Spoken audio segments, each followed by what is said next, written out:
My name's Lawrence Dallaglio, and this is the World Cup final in which I played number 8. It was the 7th game of the World Cup, and it was my first World Cup final.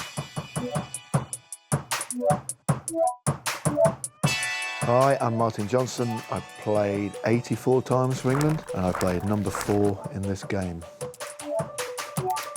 I was a captain, and I had to shout at everyone, but they never listen.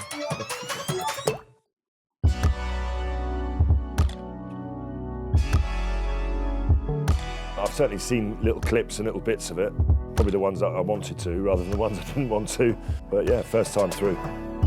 Bizarrely, when we got back, the Leicester boys, we didn't have a lift home, so we got in the bus, and it was on that. So we were watching it on the bus on the way back to Leicester the Wednesday after the final, but we arrived in Leicester before the end, so we didn't know what happened. We're waiting to find out what actually happened. We can't remember. In Rugby World Cup 2003, the summit clash between England and Australia.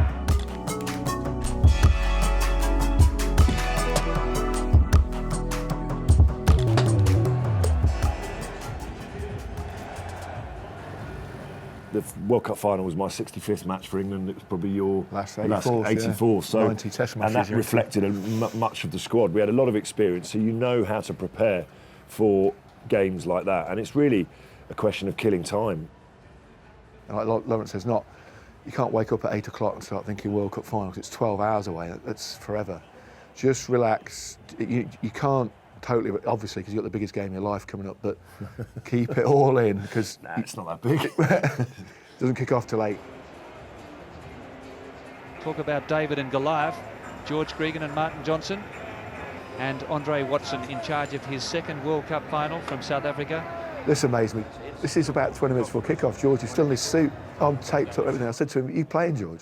For us, it was the first time we'd been in that situation. He'd been there, done that before, so maybe he was quite relaxed, John. Well, he said I was all taped up, so he had to whip my clothes off.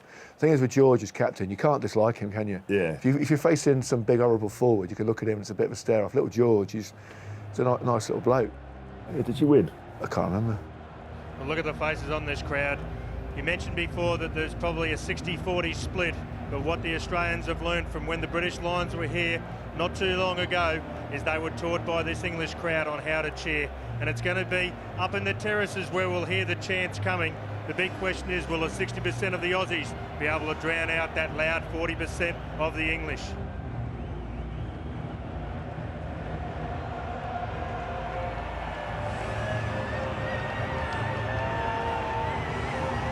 The two best teams in world rugby, these players facing the biggest opportunity of their lives. Well, we noticed that in the semi-final it was a huge amount of support. And it was white. The stadium was white in the semi-final. Yeah, and now it's a bit more of a balance, but you certainly knew that we had thousands of supporters. And I think you got a lot of yellow in front of us, or gold. It's gold, Mac. Yeah. But our fans follow a little bit more in the gods at times, but a lot's incredible. And I think the thing in an away game, the fans will more likely wear the white shirt than they would have done at a home game. Yeah. I mean, we've played many games at Twickenham. I've never seen anything like that. No. You get so much colour, and so you are aware of it. Normally, in most grounds around the world, it's just a sort of a noise, isn't it? And that's it. And you don't really. But look at that. I mean, that is very different. That's very, very different. And I think you're certainly aware of that. Coach Eddie Jones has backed his winning semi-final lineup. The only change, number 3 Al Baxter replacing injured Ben Darwin. Australia's back row of War, Smith and Lyons concedes 14 years of test experience. In the backs, Gregan and Larkham paired for a record 49th time. It's a bit of alpha male chest beating going on, basically. I tell you what. You look at, I used to try and avoid looking at Richard Hill, because he was not. Richard Hill, he wasn't like that. He didn't need all that. Yeah. It just, his eyes were, oh, here goes Jono again. Yeah. Shouting and spitting at everyone. Yeah. Just a bit of thump. I mean, probably for me, actually, for my benefit, really. Yeah, well, it is, isn't it? I mean, we've all done that where you're in the middle. Yeah, and some guys like it and some guys don't. And the thing is, we knew everyone's ready for the game. However they prepare, I knew at this point, I trust everyone, they're ready to play. And I think that's the key. When you've been down that, on the battlefield, you've been in big games with all the same group of players, you know that you know, there's a flexibility of an understanding that everyone's got their own preparation. You know, it's not your first. I mean, something like Mike Tyndall would go in there and they'd have the music on, they'd be dancing up and down. And the forwards would be sat, you know, the front five would be sat round, you know, all, because that's how, you know, but we're happy, fine. Mike does what he does and he comes and plays, you know. Yeah. No one's got a problem.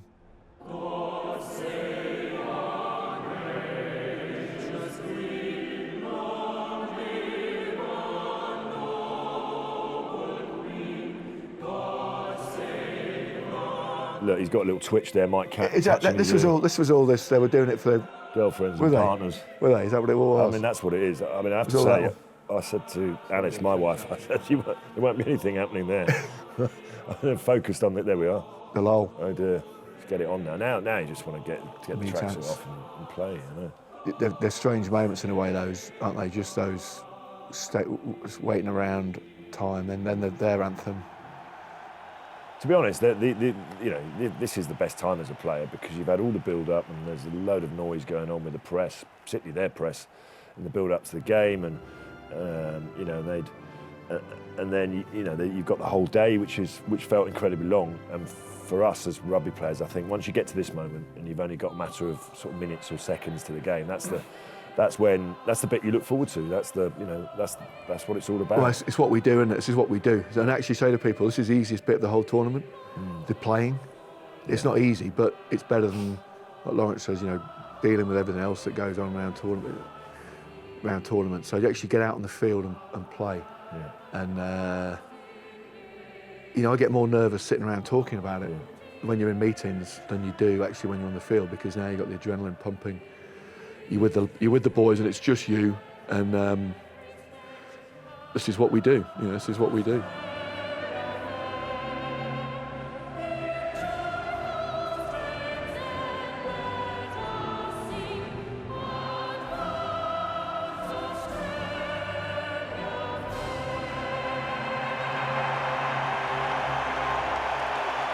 The man of steel, Captain George Gregan, and emotions flowing over at Telstra Stadium. Have you ever seen George Gregan sing a national anthem with so much passion before like that? He is absolutely fired to the max, Tim Horan, and so is this crowd and so are the rest of the players. They know they're in for a big one. They're going to have to put it up there. And Jonny Wilkinson, the eyes of the world on this man. How much pressure has this man been under this week? He's about the only player that everyone's been speaking about. There's 14 other players out, and I think their number 9, Matt Dawson, will get plenty of room around the ruck. And Elton Flatley, his opposite. Absolutely opposite. Nothing's been spoken about Elton Flatley, but the most crucial part is, on percentage kicking, he's 2% above Wilkinson. Hopefully it won't come down to that, and we'll have a big game. Second World Cup final in a row for Andre Watson from South Africa. And so the Rugby World Cup stage is set. I don't remember being particularly anyway with Andre as a referee. I think it was a surprise for us because he'd already refereed a World Cup final. I think we thought it might be Paddy O'Brien. Thought it might be Paddy O'Brien from New Zealand. That's where all the noises were. We'd like Paddy O'Brien. Yeah, well, you know, you look at it historically, we've won pretty much every game with Paddy O'Brien. We won it comfortably. But, you know, it wasn't an issue for us. It wasn't over discussed in the build-up to the game. It is what it is. The next 80 minutes to decide the best team in the world. You ready, White? It's Jonny Wilkinson. Ready, Colleen? To begin the final game. There you go, Jono. Right, in he goes. Hey, Get your stats up nice and early. That was the quickest there, but I was probably offside. Imagine kicking off a World Cup in front of the kicker. And a big clearing kick from Elton Flatley. Robinson slipping over. Look at that. Check in a box. Yeah. Good pressure from the Australians on halfway. There's so much adrenaline, isn't there, at this stage, just pumping through. Lawrence Dallaglio. Oh, a bit of a loose pass. Do you know, funny enough, I don't remember that one. What happened there? What's going on? It's chaos. Yeah. Who's in charge? Have a word, somebody. We played a lot of rugby in this game, and actually, I was thinking at one point, are we overplaying? And it was a lot of it played in this area here. I remember, Right up. just outside of halfway line, us trying to do quite a lot and not really getting anywhere. Justin Harrison at the front. Quickly cleared to Flatley and Larkham. This is Mortlock. Australia, despite these treacherous conditions, shifting the ball to the width of the field. Here's George Smith getting through the first tackle of Will Greenwood. And Australia asking big questions early on. Larkham, Flatley, Mortlock, stunned there by Dallaglio, 35 metres out. Slow ball for the Australians. Larkham and Rogers through. Decent break, isn't it?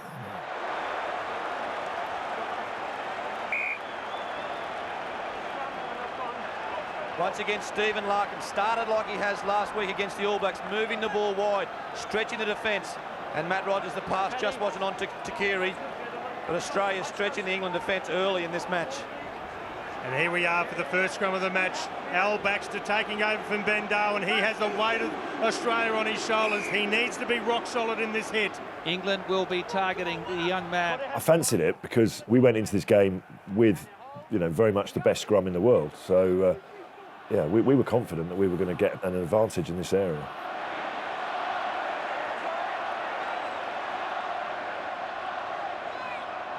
England just outside their 22. Wilkinson. He's been out practicing those kicking skills for an hour pre-game, and we're just short of halfway. Well, what the players will be thinking about now in these first couple of minutes is no mistakes. That's very important in this game early on. Players don't want to make mistakes, and whoever makes the least amount of mistakes in the first 5 minutes, they get on the front foot. Australia with a very good line-out. And also aiming to pin some from England tonight. It's Sharp that time, and Harrison. David Lyons targeted there by Vickery, but edging over halfway. Australia had a fair bit of ball in the opening. Yeah, they were in the ascendancy. Definitely remember that.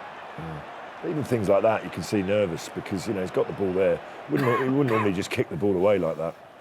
Hey, probably better keeping it in touch there. Wouldn't he? Keeping it in play and putting it down the sideline if he could. But he's right footer. You look at that now and you think, just kicked it 5 yards into touch. Yeah.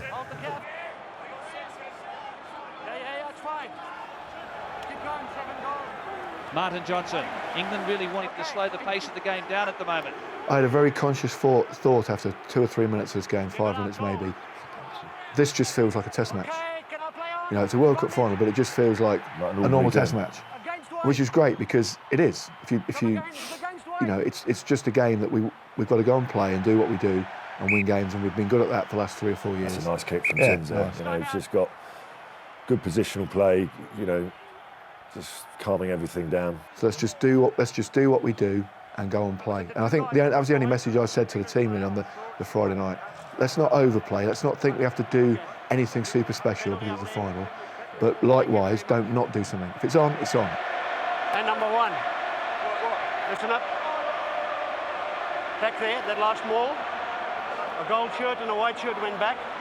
We're not sure about the number. We think it's 1, but he definitely threw a punch.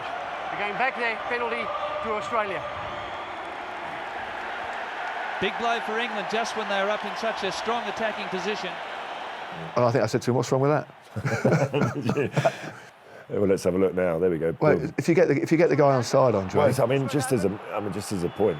Now that'd be a yellow card. You'd be up in the dock straight away. Oh my goodness! Yeah. Never seen anything like it. It's a swinging arm rather than a punch, isn't it? Well, he's probably trying to punch him, but he just couldn't quite get it. And all that good work done by Greenwood, taken back by silly rash. Swinging arm by Woodward. That's the sort of stuff you cannot afford to do in this arena. They've elected not to go for goal. Instead, look for the touchline and apply more pressure. Tim, you're down there right at the moment.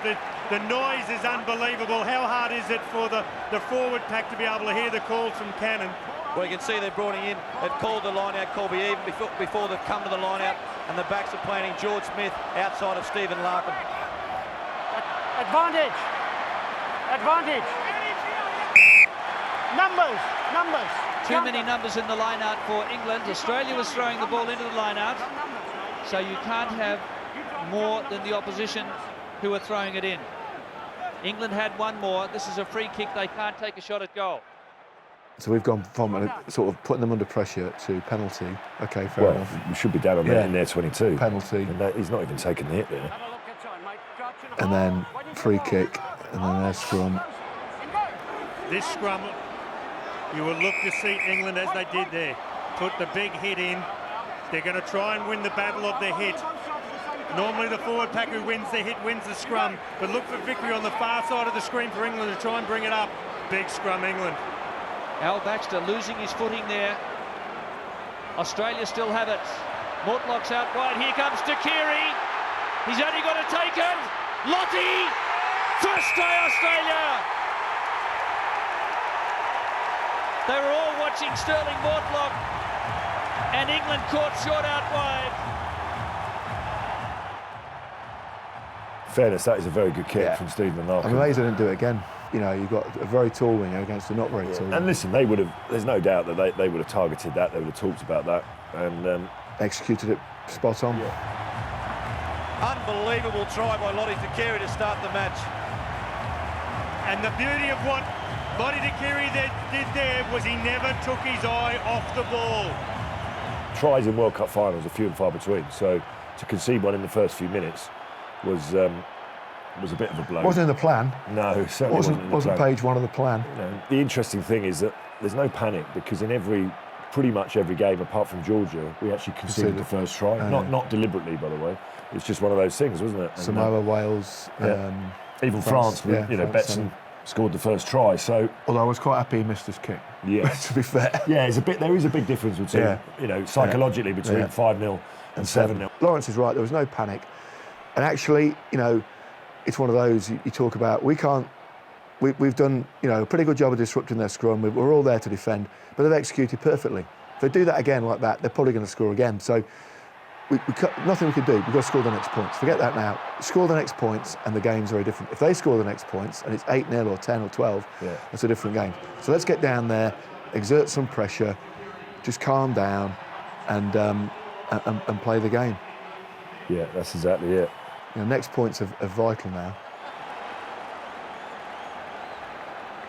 Jonny Wilkinson with the restart. That try, what it does for Australia, especially in a World Cup final, it settles the nerves, it gets players into the game. And instead of being up the other end of the field, England, with Woodman's indiscretion, have conceded that try, and Elton Flatley has gained nearly 50 metres. They got their tails up a little bit. That's a lovely kick. Particularly in a World Cup final, you just got to find a little way of building a score, don't you? Get a penalty here, penalty there, maybe a try. Get them under pressure and see what happens. We've not exerted any pressure really, have we? Not territorially. England are trying to slow it down because Phil Vickery is in back play and down. Andre Watson is saying, get on with the game.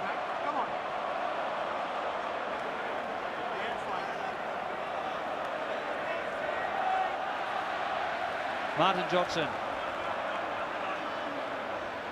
acknowledged as one of the great skippers of all time, but Australia, with Vickery on the other side of the field and an extra forward, taking full advantage.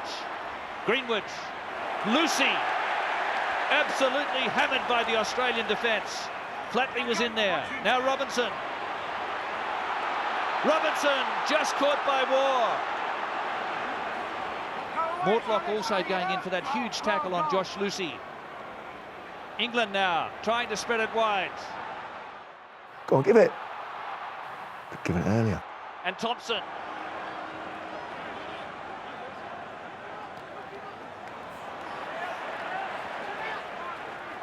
Good continuity by England. They're keeping the phases up and maintaining the ball. Ben Cohen's come in from the wing. So England not gaining any ground there at all. Lucy joining, trying to create something close to the ruck and making about 5 metres. They can go, we could have picked and gone. These bits are sort of my abiding memory of that first half. Is us playing a lot. Playing, quite ad hoc, just going at them. You're okay. You were the tackler. You didn't get it, then you went round the wrong way. You can't have a bite of it twice. You don't okay, number 8? We go through the phases like we did there, get our first bit of continuity, hold on to the ball, not really going anywhere, but Yeah. they're going to tiring them out. They're going to give a penalty away, and I think we probably had a lot more ball carrying options. 2 or 3 in the front row. Oh, all of them. All of them in the second row. No, Trevor. We never really saw the best of him, unfortunately, at Tottenham. As an athlete, he was amazing. And Tomo, in his early days, his pump was ball carrying. This could do a bit. This is the thing you got with Jonny Wilkinson. You get a penalty. I mean, this is big kicks. What was it, 45 metres? But for Jonny, that was kind of. We knew that any kicks anywhere around that distance, wherever they were on the field, they were all gettable because such an accurate kicker. And it's definitely a settler for us, wasn't it? That he was able to just put that. I mean, he'd say, well, it's bang in front, no problem at all. Distance is never a problem. The touch judges are happy. 2 points the difference at Telstra Stadium. So the first time England have the ball in Australia's territory, penalty, Wilkinson 3 points. But interestingly enough, it's been said all week in the paper about England kicking and being boring. They got that penalty because they went through 8 phases of play and they tested the patience of Australia and they came away with points. The game was a lot less structured in these days. We have really not got a set attacking structure. Yeah.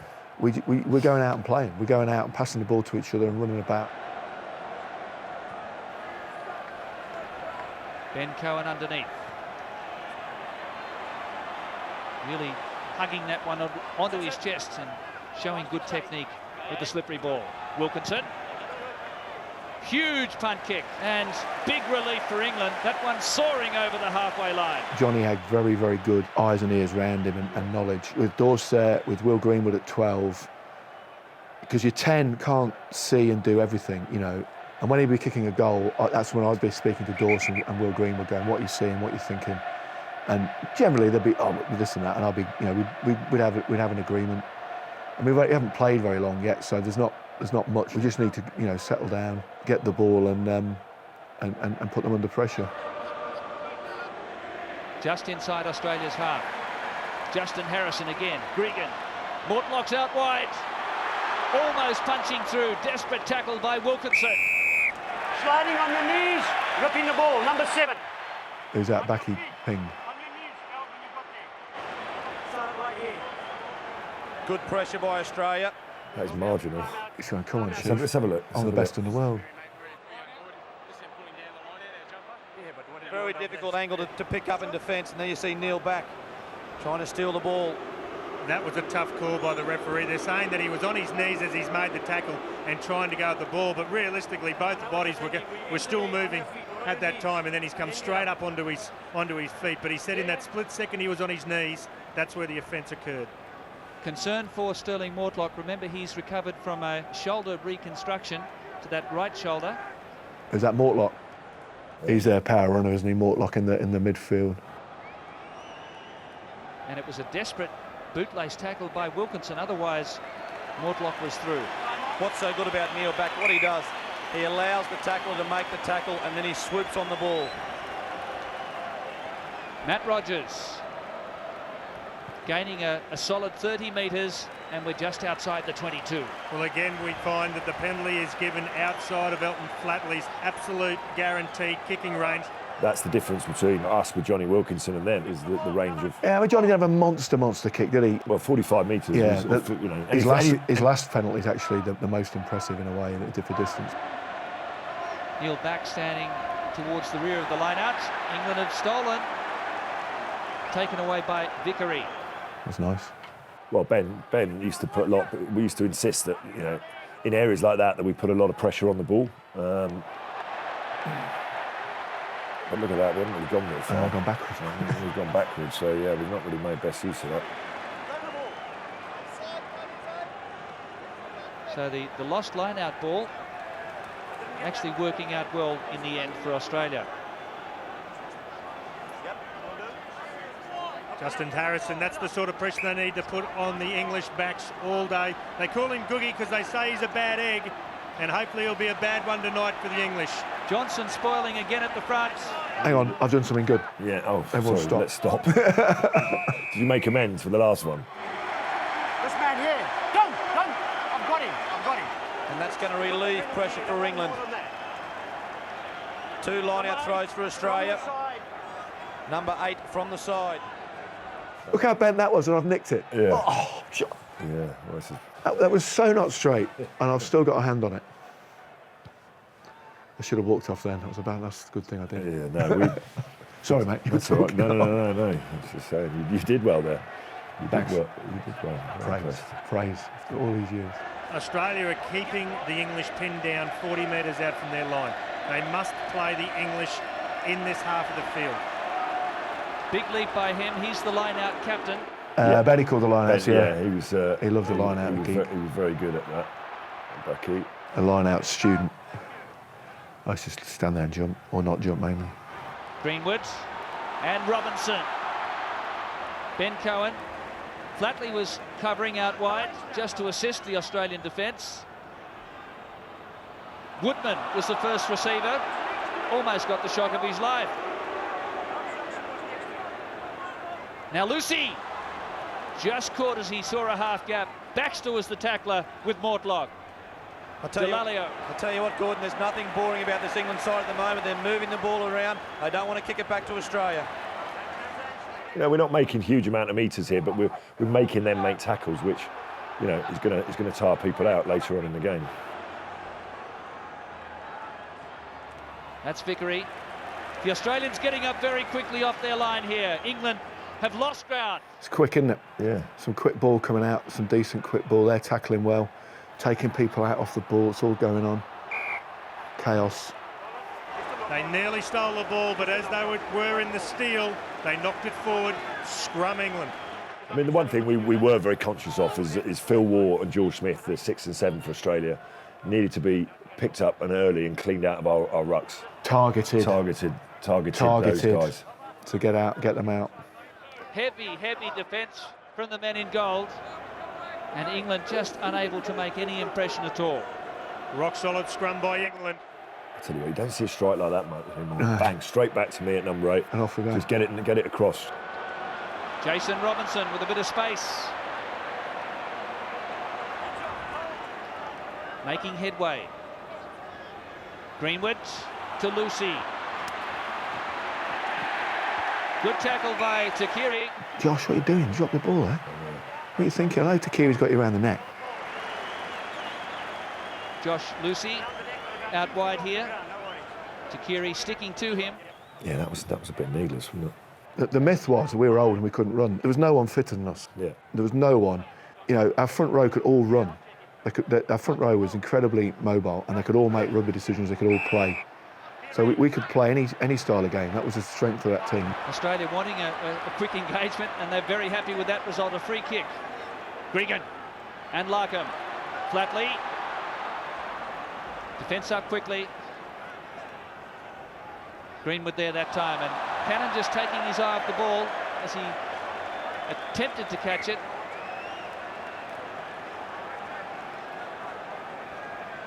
Brendan Cannon coming on the third phase possession, coming around on the outside of George Gregan. Just had a look up before he had the ball in his belly. We've all done it. We've all done it. Not in a World Cup fight, but...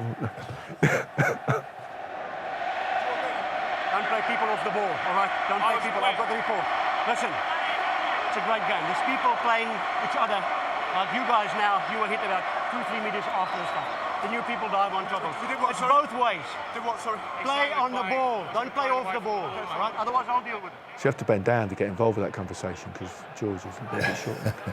Yeah, he's right though. I mean, we had to do that because they've got so many good players off the ball. But there's a fine line between doing it within the ruck.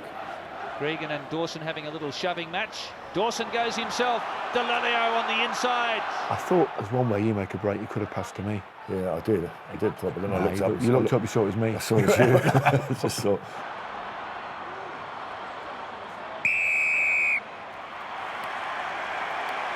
This man here playing the man without the ball, way off the ball.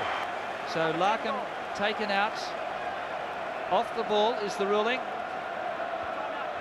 Let's see if Paul Honus has a report.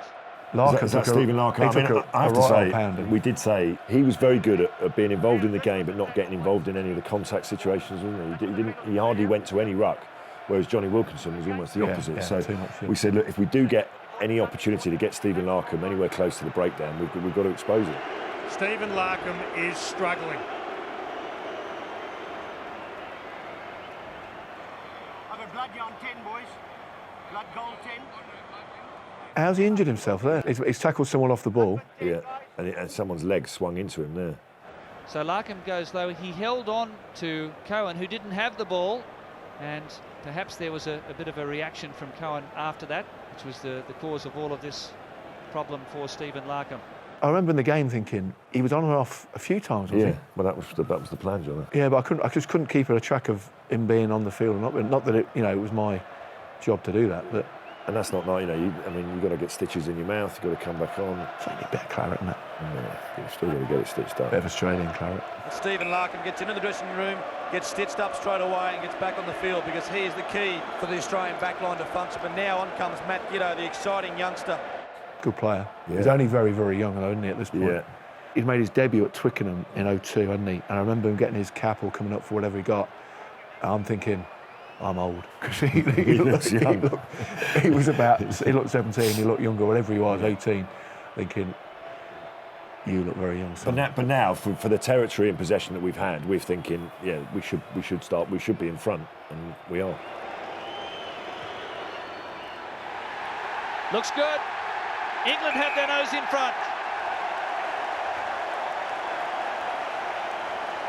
It was an easier kick than the first penalty attempt.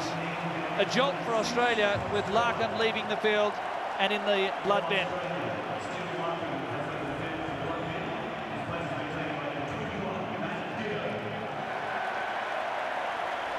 Matt Giddo, the 21-year-old from the Canberra Vikings. He played against England on his debut at Twickenham last year when he came on late. It's felt neutral, really, in terms of territory. They had their little surge early on. Also, other than the try, the try line's not really been under any pressure, is it? No. Ben Cohen. England just gaining a bit of confidence and a very cheeky dart. But it's accidental. Probably, Go for the scrum. that's probably a fair call, that one. People who used one of his own men as a shield. Again, our mistake has given them field position there. Where? That's not blocking. Yeah, That's not. He's there. He just run past him. That's an. That's going to happen a little bit more tonight. Matt Dawson finding room around the edge of the ruck because of all the defence that's going towards Wilkinson's way. Well, it just shows you the impact that a player like Jonny Wilkinson can have on this team. Territory Australia have 77%, England 23%, but every time they've got in there, they've got to within a kicking range, and he has made Australia pay. And you can see the confidence level of the England forwards in particular has risen quite sharply in the last 5 or 6 minutes. They've started to find their rhythm and cohesion, and they've looked very powerful in the tackle. See, that's a massive turnover. We've gone from potentially clearing our lines to now in our third, just where they scored their last try, gone down again. Big scrum again by England, putting Australia under pressure. Pass was just behind Flatley. Australia losing a little bit of momentum. Juggled by Giddo, and he was hammered. Welcome to the World Cup final turnover. Off they go. Lucy and Takiri. Lucy tripped over Takiri's ankle. I remember that. Josh wasn't. Even looked at him. Oh, it's a shame. But listen, It's quite funny. Yeah, that's a good return for us, though, isn't it? We got away with Wilco. Unbelievable. Australia were put under pressure. Wilkinson, bang, take that, Matt Giddo. The two young fly halves. The thing is, they don't hurt as tackles, do they? They're slightly. Oh, it's a little steal there. I don't remember that. Oh, fantastic! We'll have that. Overthrow at the back, one. Yeah. We had that back ball was on, and somehow we should have just put too much on it quite a bit. Yeah. I mean, again, that's a mistake from us, then a mistake from them, and we've managed to get the ball back. Fantastic, really, because it's just a lot of unforced errors at the moment. And again, maybe it's the occasion. I don't know. A lot of sides putting pressure in the contact area in the tackle. Martin Johnson also just giving a little bit of confidence, a little bit of a chat back to the Australian players, letting them know where they are on the field.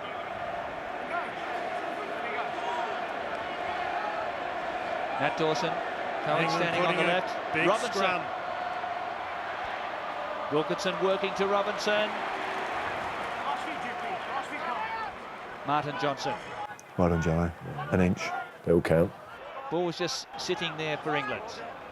Wilkinson again, the orchestrator. Cohen was well read by Brendan Cannon. Good tackle on Benny, because he was one of our big carriers, wasn't he? Wilkinson in range for the drop goal. That one's gone out to the left. What are you thinking? Chopping a goal? Never going to work. That'll never win a World Cup. But Johnny does those ones where you least expect it, and I think they're the ones that are really hard to defend. And to be honest, he wasn't a million miles away. I mean, if he gets that, everyone goes, oh, great decision, well done. It's like any attacking kick. Yeah. If it comes off, you go, great. If it doesn't, you go, well, he's 22. What he does is he keeps Australia down in their own 22-metre line and still defending. Australia have got to use discipline. They've got to get out of this range of Jonny Wilkinson. Good skill. Bad pass for Wilkinson. Copybook tackled by Gitto. Halfway line, Cohen was able to pick it up and England regroup. Phil Ward trying to spoil, but England too strong, ultimately at the breakdown. Dominant carry. 3 on 2 here. Trev. Oh, Trev, don't do that. Run with it. You're Oh, down. no. Trev, you're a big, huge baboon of a man at that He point. didn't even turn. No. He tried to do that. That's overplaying, isn't it? Yeah, massively. You want Trev. I remember looking at him during the tournament, and he was in such physical shape. You just wanted to carry They're the the ball. little there. mistakes. He's got to remember he's got number 1 on his back, not number 11. Down here at ground level also, the rain has stopped. The conditions are improving. It's still very wet on the ground, but the rain has eased. Again, sloppy work from the Australian scrum. They were put under pressure once more. And the delivery of the ball not good for Lions. That was beautiful. You used to be able to put your foot in there. Look, That's always George good. is moaning. There's nothing wrong with that. If you caught George's fingers as well with your studs, Yeah. that was double bonus points. Oh, no. I've implicated myself in a conspiracy. Gitto now backing himself. Wilco's got a bit of a stinger there, isn't he? Yeah, we had an issue, didn't he? Johnny Wilkinson Yeah. lying down. I'll take that. Oh, Hilly. Advantage here for Richard Hill. Gitto couldn't pick it up. England 7 metres out. The try's on. Oh, how did we not score here? That's how we didn't score. Kay knocks it on. Don't do that in a World Cup final. The line open. A gift 5-pointer.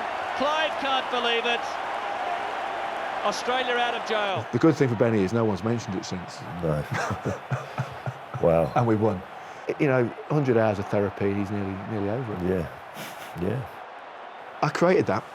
You said, I'll come out the line, nick the ball, and we should have scored. There's different ways to create. It's not all being creative, it's being destructive. Oh, that was. Johnny Wilkinson's in a lot of pain. There's 2 or 3 people there. But Wilco's gone down. That's the crisis, not missing a try. This looks a major concern for England. I'm not looking at him. I'm not going over there. Just get up. But if you think about it, that's the first clear-cut try-scoring Yeah, opportunity. yeah. You know, other than their kick, which came from outside the 22. And that is clear cut. Yeah. Gitto not held in the tackle, so he was able to keep going. But Wilkinson, greatly distressed. It's 6-5 to England. It looks like Wilkinson might have got a bit of a burner. When he's gone in for the tackle, he's actually collected Gitto's head right in his shoulder. It'll just take him a bit of time to work it back. There was quite a big break there. Benny's a very sensible guy. I just looked at him in the eye and said, "You all right, mate?" And he went, "Yeah." Jonny Wilkinson just having trouble raising his arm above his head. Dan Crowley just pointing out it could have just been a burner. Just a stinger pain down his arm, just temporarily immobilising it. Wouldn't have been a sigh of relief all around the world, all throughout England, when Johnny Wilkinson has got up off the ground and jogging back into position. In the 24th minute, it was Kay with the line beckoning. Who Great. spilt the beans? Great tackle by Neil Back. Rogers' kick hasn't got the touch. Lucy back with Robinson. Good counter-attack on here. Robinson backs himself. Greenwood, you get away. How'd you get away with that? You sneaky little man. Nasty bounce. Knock on Australia. Ben Cohen towed ahead. Flatley couldn't hold on to it. Good pressure. The pressure's building. It's not quite converted into points yet, but it's definitely building. This is probably our first. Yeah. What are you doing, Benny? Our first or second time in the 22. His uncle George didn't stand, wasn't it? That's why he's done that. He didn't fancy it, did he? His World Cup winning uncle. Right back, wasn't he? George Coach. And all week, England have been talking about how they wanted to dominate the Australian scrum. So far, they've got a points decision in this game, but Australia have got to dig in. It's gone down. Martin Johnson doing plenty of talking here, saying that it's important. The opponents have got to keep it up. It's important for Bill Young to try and get his side, the far side of the scrum. Australia got to get it up, get their breakaways closer to the back line. Such a red. Look at that scrum. It's got. So my decision here. That is a penalty all day long. My decision here is we could push those guys as far as we wanted to push them, down the high street in Sydney and back again, all day long. But they would never go over the line, because you don't. You go back, you go backwards, you go down, you pull out. My decision here is this guy going to give a penalty try? We got him on rails, mate. That's on rail. Early in the Test match, that's unbelievable dominance. Yeah. But I'm thinking, is he going to give the big decision and run under the sticks in a World Cup final in Sydney? And our survey says no. England just shuffling it to the right, trying to destabilise the Australians. And when it started to wheel, they were quite happy to keep marching it forward. Phil Ward come off the side. Moment of truth now for the Wallabies. This is a perfect opportunity for England to attack a left-handed side scrum. And England, the backs are standing wide. They're talking through their play. Wilkinson coming in and talking to Dawson and to Dallaglio, saying, what do we want to do? Do we take the kick for touch? Or do we take 3 points? I think at this stage of the game, Martin Johnson would be mad not to take the 3 points on offer. But their scrum's been fairly dominant so far, Tim. You never know, they might confront them and have a go. Time on. Time on. On the line, please, guys. On the line, please, gentlemen. Their forwards aren't walking too close there for one, though. On the line. Martin Johnson finally says we'll have a shot for goal. I think he was just teasing the crowd, teasing the Australians, but when you've got a guy with such mastery around the goalposts, it's a bit like looking a gift horse in the mouth. We're all very comfortable with that decision because it's a familiar picture for us in a Test match. Give it to Wilco, build a score. It's nice to score lots of tries early on in a Test match, but in reality, is it going to happen in a World Cup final? Just take the points, and there's going to be lots of other opportunities, I thought, at that point, to score again. Well, it was. Yeah, there was. Because 9-5 now from being 5-0 down. Also, I think we're in a mindset where we're feeling like we're comfortable. Getting on top of them. Getting on top of them and starting to really get our rewards as well.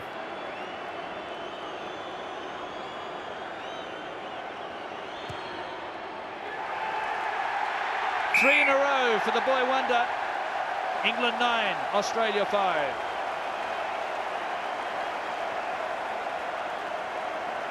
You say it's not an easy kick, but when you've got talent like Jonny Wilkinson, he makes them look easy. And there's the Royal Fan Club up in the breaches. They're happy campers too. Some consolation for England then after that bombed 5-pointer. Here comes Takiri. England players nudged out of the way, and again Gitto is creamed as he tried to take that ball. Lucy coming in that time, and George Gregan hurt as well. Lucy was the man who absolutely smashed Matt Rogers in a similar situation to this, and broke one of his ribs at Telstra Dome in Melbourne. George Gregan there, the Australian captain, a little bit shaken. Took one underneath the ribs. He's just slowing things down for Australia. Well, they need to get their hands on the ball, Australia. The last 5 or 10 minutes, they just haven't had any continuity. Caught the hip. Now that's got to hurt. That's fine there. Time on. There's a mark. Auckland was a let loose head wheel, and then was it? Yeah, it was. How do you remember that? Because I'm the one that had to call it. I couldn't remember any of the. I remember some of the sort of more general calls. I can't remember the specific calls. I asked you 3 times to keep the bind up. You're slipping the bind and you're going down. So you must bind onto your opponent's body, and it's against Trevor Woodman, the loose head prop #1. We've just marmalised him in the last scrum, so why would we give a penalty away? Well, Baxter's on his knees there. But interestingly, the fact that we went for goal and got 9-5, you know, that's a tough kick for him. That's a tough kick for him, and you know. I forgot some of these ones that I missed actually. Yeah. Those are hard kick when you start getting out 10 metre, you know, nearly on the 5 metre line. That's not a gimme. Yeah. Well, Australia, it's a rare time in the last 15 minutes that have actually been inside the English half. The big question is, will they be able to convert it to points? England really starting to dominate possession. 64-36. Australia still enjoying the territorial advantage after that excellent start in the first quarter. This also shows you the decision by George Gregan to take the 3 points. Shows you how hard the points have come by in a World Cup final. And 40-odd metres out for Elton Flatley. He had an 83% success rate coming into this game, 27 from 33. He's first hit the post.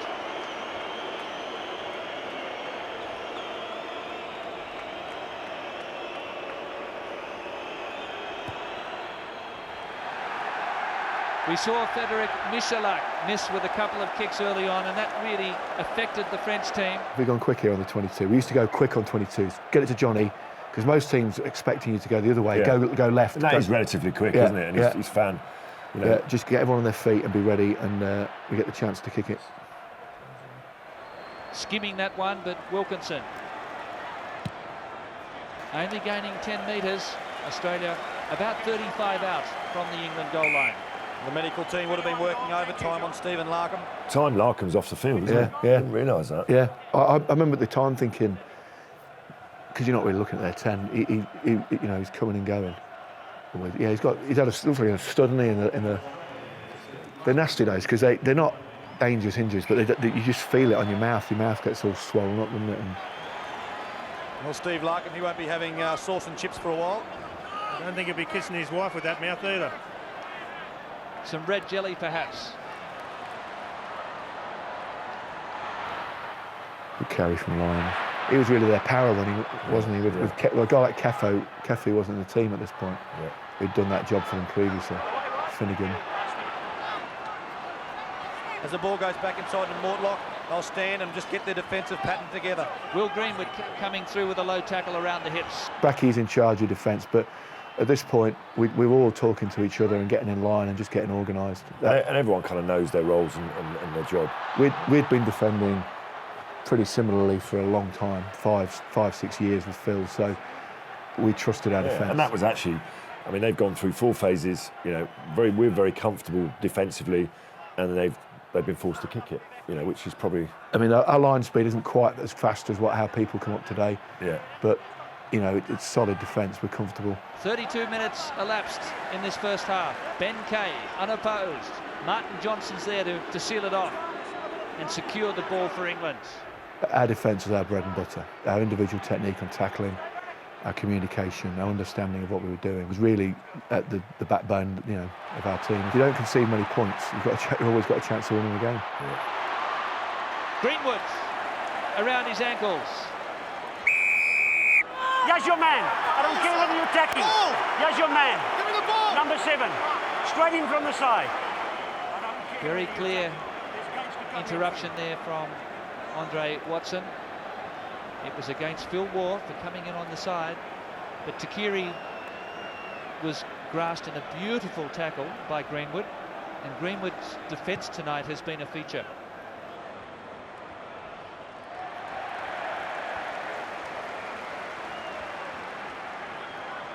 Great tackle from Will. Low, chopped him down. Yeah. Number 7, Phil Waugh. That's the reason for the penalty, and England now march back down into the Wallabies territory. Again, this is where Australia need to be patient. They've got to get out of here without giving away another penalty and or try. What England will do now is just graft away.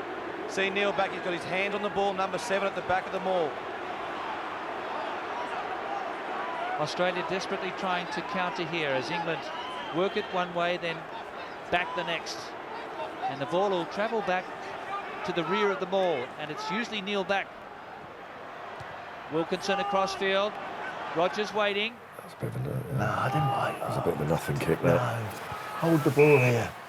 Yeah. Hold the ball and pound at them. We got obsessed with cross-kicking a bit. Yeah. And at times, and Well, it's got to be a kick to compete, isn't it? yeah, That's the it's thing. great when you score, but when they get it, I wasn't a fan. Spoken like a true forward.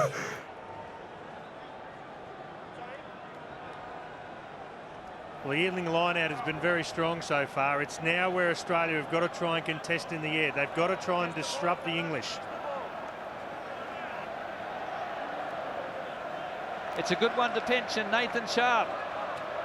And Bender went without it. Larkham's kick from outside the 22. And Australia missing their opportunity there. And this is where the message from Eddie Jones has to come onto the field of the Wallabies. Back to basics. Get our hands on the ball. We're just turning over too much ball.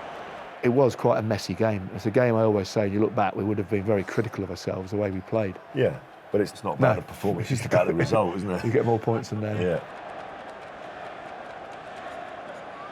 They keep again, overthrown. Again, as John was saying, if we were being critical, it's very sloppy from us. We've had more and we've kicked it away, then we've lost 2 lineouts on the spin. So, you know, by our standards, that is well below them for sure. Lucy over the touchline. A line-out throw for England as we close on half-time. 3 penalty goals to Jonny Wilkinson. And the lone try to Lottie Takiri in the 6th minute. So far, it's been really the England defence that's really stood up in the last 10 or 15 minutes. They're standing together, coming forward. Greenwood making tackles, so is Lucy.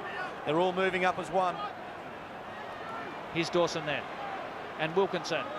Greenwood with lovely hands and a good reaction. This is Tyndall. Takes on Sailor. Men inside. Lucy is there. And scrambling Australian defence. Rogers, Larkham and Mortlock. And that's why Mike Tyndall has been brought into this side to replace Mike Catt. Mike Catt has done a great job in the last 2 games for England, supporting Wilkinson, but this is what Mike Tyndall is all about, the strength of the player, just couldn't stay in. The great thing was, from the team point of view, Mike got dropped for a semi-final, biggest game of his life, Yeah. just got on with it. Catty got dropped for a World Cup final, biggest game of his life, just got on with it. And it wasn't a big issue.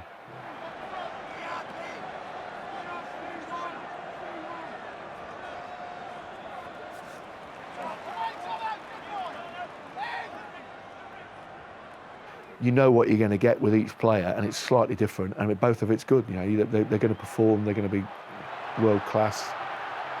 You're lucky as a coach to have those. You're lucky to have those choices, because the bad choices are when you think neither's good enough. That's when you've got a bad choice. That's what we've been talking about, the defence of England, up in your face style, and you can't give that man Jason Robinson room to move. Running into Mortlock, and it was play on.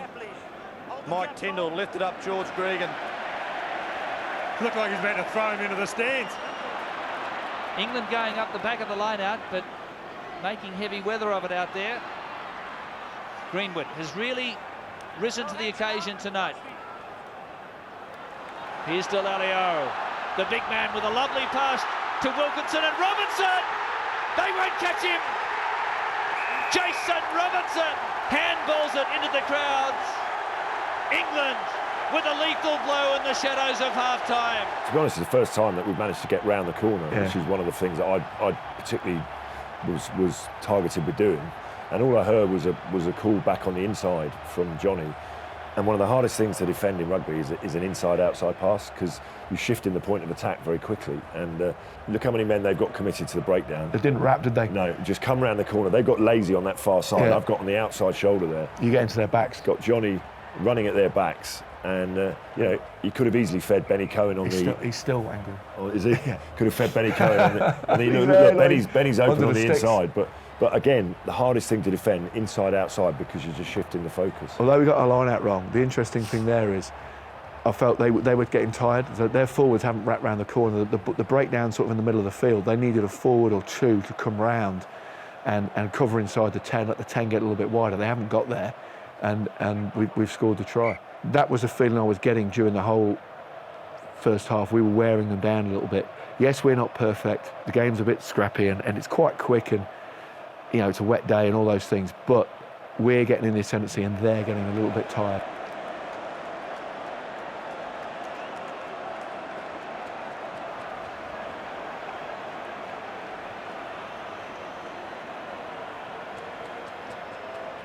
This would be a huge body blow and really rub salt into the Australians if successful here. No joy for Wilkinson, his first miss. But just a minute to half-time and England with a 9-point advantage. Well, it was also the drop ball earlier on, a missed tackle earlier on, and you can't give this guy any space.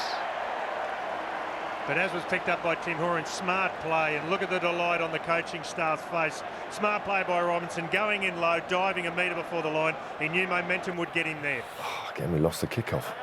I'll tell you what, how do we win a World Cup? well, I'm just trying to work that out because we've been really sloppy by our standards. But that's the game, and it's competitive. The you know, the initiative's coming and going a little bit, and we've turned them over. You know, yeah, and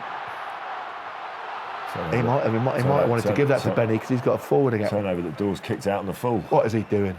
Get him off. Oh no, he does something good later on. Yeah. Man of opportunity. Benny's saying to him, give me the ball. It's twice he's not had the ball. He's got a forward against him. Leo's got a forward. Yeah. Benny's got a forward against him. Yeah. He'll be puking. Yeah. He said to Dawes, give me the ball. That is good. Well, what face was that? Yeah. Was that an angry face? That was a I'm going to kill you face. Thanks, Johnny. He had a phenomenal scoring record for England, Ben Cohen. Oh, he was world class at this point, Benny. He was big, he was strong, he was working so hard defensively. He was just awesome. He didn't realise what he was a forwards winger as well, wasn't he? You know, just because it. We'd played South Africa a couple of years before, and one of the South Africans had said to me, oh, Christ, he's a big man. And when you get a South African saying that, you think, you know you're in business. We've got a big, strong power winger. That's what we want. Now Larkham and Mortlock. Well, he was the furthest man for Australia to pass to there, and Nathan Sharp. Australia got to be careful they don't turn over the ball here. Lost forward. Half time. Referee blows it for half time. 14-5. On the scrum, Trevor loose there. Well, that's fine, but I can't help you unless you give me the bind. Rookery and Trev. I've never seen him speak so much. Just saw in the distance there, Ben Cohen went up to Matt Dawson and said, any danger of you giving me the ball? I got the impression as we came off, I look back, a distinct impression, they came off. It doesn't look like it actually watching it again. Yeah, they were delighted for the half-time. My impression was they were slower off the field and a bit trooping off, and we had this thing about run off, whatever's happening, however you feel, first off at half-time, jog off, and look the fresher. I remember thinking, we've done all right there, but we probably could be a lot more in front. You know, we probably could and should be a lot further in front, because it's pretty clear that we're dominating them, aren't we? Really, we're getting the better of them, and you know, we should have props that. Well, we should have had at least one more score, if not two. Conversely, I think Australia are probably thinking, we're still in this game. How are we still in this game? You know, England have been getting on top. They've been dominating. You know, they should be out of sight by half-time, but yet we're still in this game. So I think they probably had a more comfortable, bizarrely, had a more comfortable half-time than we did in many ways, because they're thinking, you know, one score and we're right back in this game, and the pressure moves on to England. You're right, because when you're behind at half-time, it gives you an urgency. Yeah. And I think we made the mistake at half-time. Oh, keep going is not the thing to say. Yeah. Oh, just crack on, keep going. And we were a bit like that. I think if we'd come in and gone, we should have grabbed it by the scruff of the neck and gone, oi, we're making silly errors. Yeah. We should be away, 15, 20 minutes top concentration. We score the next points, you know, and certainly if we score the next two sets of points, you're going to win, you're going to be world champions, and really refocus. I didn't think we refocused. I think we felt, we felt comfortable. Yeah, comfortable is never a good word. Never where you want to be. We should have, you know, if we never reviewed this game, because you don't review, you just celebrate winning it. If you'd come in and said, actually, and Clive would have said it as well, all the coaches, we should have just gone, oi, shake yourselves out of this. You've played bloody terribly. You know, get your and Well, go you're and right. score I mean, three. it's- If we score 3 points, 17. It's hard to criticise a side that playing in the World Cup but- final that are 14-5 up, but you got to it had been a very sloppy first half performance. specifics. You know, I think one main point, sort yourselves out. A couple of sub points to the forwards, whatever. Go and score the next points, and you're champs. You know, and we came out, and I can't. My recollections of the second half are like it was a bit of a. What happened? Yeah, well, all I remember, we played very poorly. And the game just seemed to drift, and we let it drift, and that's, you know, why it ended up where it ended up. Back at Telstra Stadium in this Rugby World Cup final 2003, England leading by 14 points to 5. It's 1 try apiece. Australia getting the opening try in the 6th minute. Lottie Dakiri, and he was the favourite way on the Sports TAB at 10-1 or $10. And Jason Robinson scoring as we closed on half-time. But in the meantime, Jonny Wilkinson had kicked 3 penalty goals to really crank up the pressure. All right, you ready? 40 minutes remain to decide the world champion.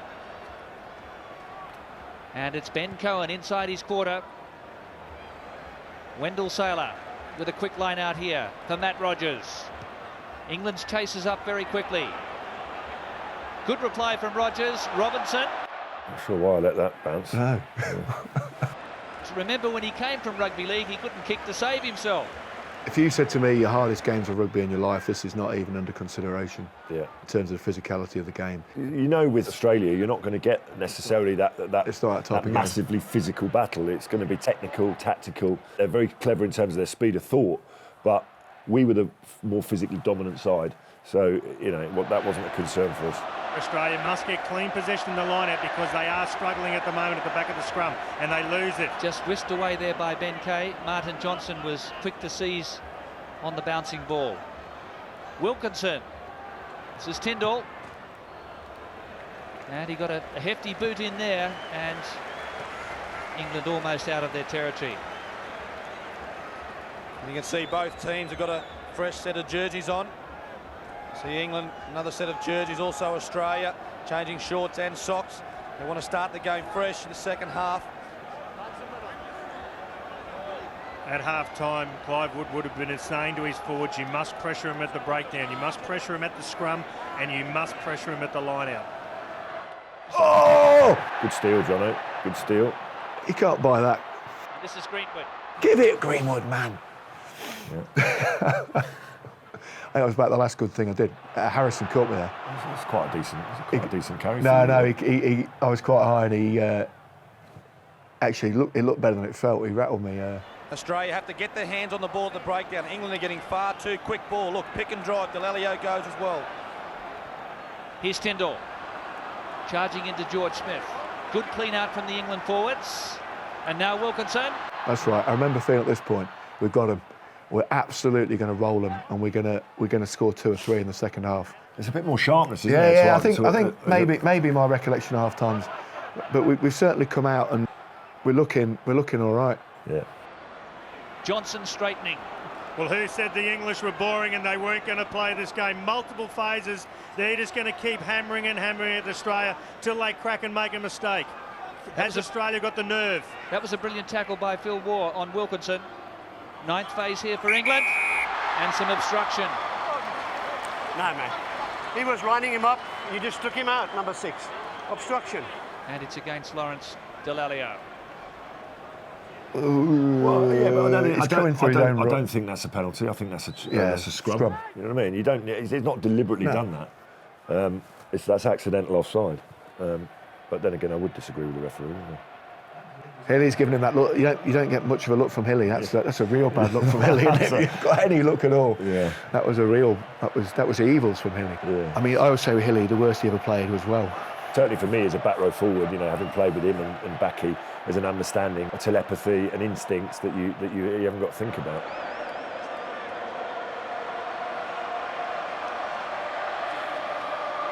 Go back. Fine, play on. And that's the 3rd line out in a row Australia have lost.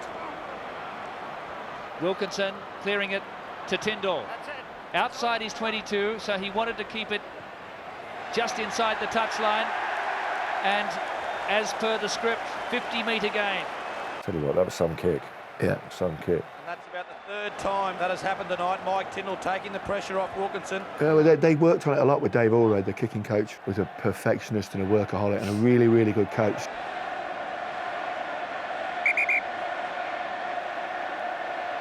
Tim Horn, you're down right where the line out is at the moment. How's the body language of the Australian team?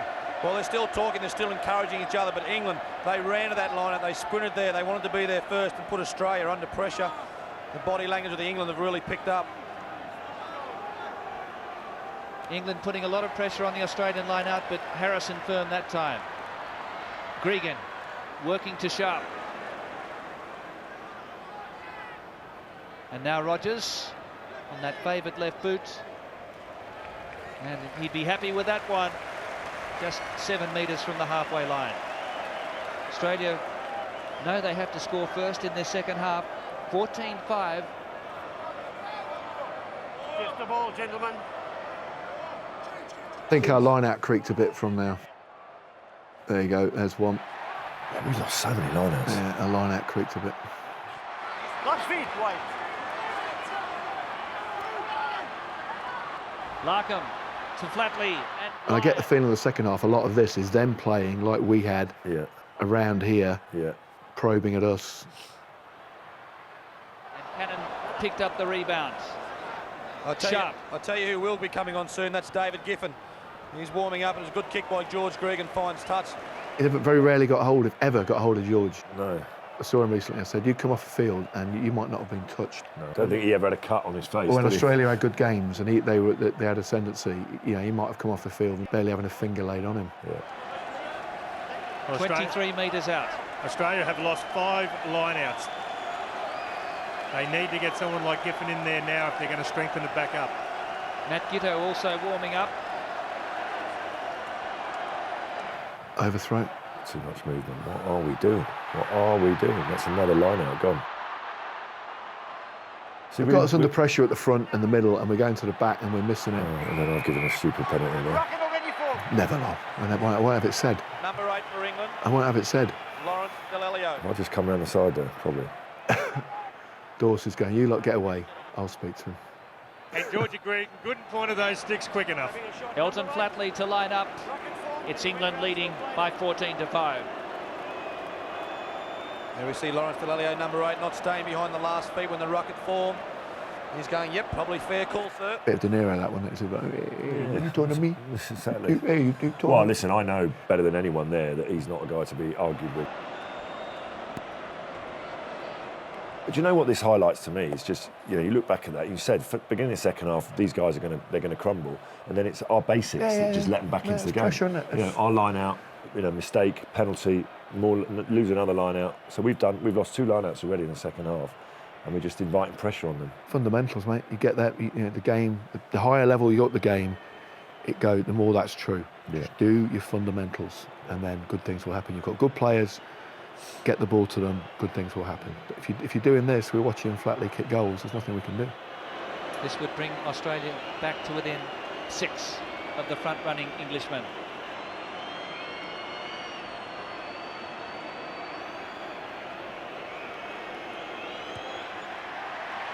The 2 touch judges just acknowledge to confirm the accuracy, and it's 6 points the difference.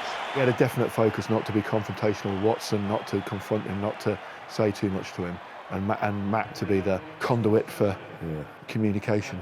Well, our communication tended to be a little bit more aggressive. Yeah. And that was exactly it. Don't be aggressive with him. Don't be aggressive, because he's South African, so he's not going to respond to that very well. You go the other way, so just try and massage him. And that wasn't my forte, massaging the ref. I would find it easier if I refereed, actually.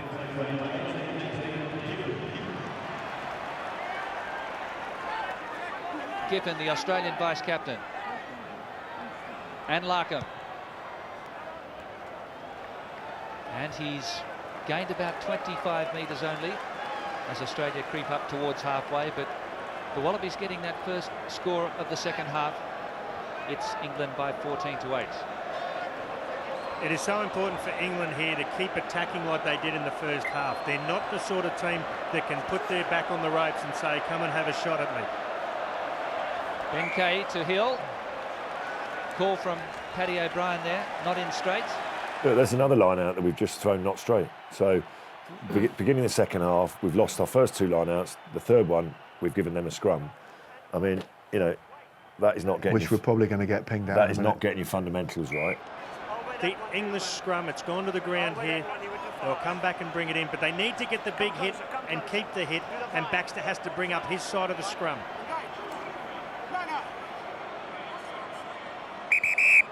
Listen, guys, hey, break up. Time out. I'll get a hell of a lot of advice. You're not guilty, everybody's not guilty. Now you get the binding right, or I'll blow you off. Just get the binding right, both of you. Well, the referee's being clear there. Australia are going to try and get as close as they can to the English to try and nullify that big hit from their big pack.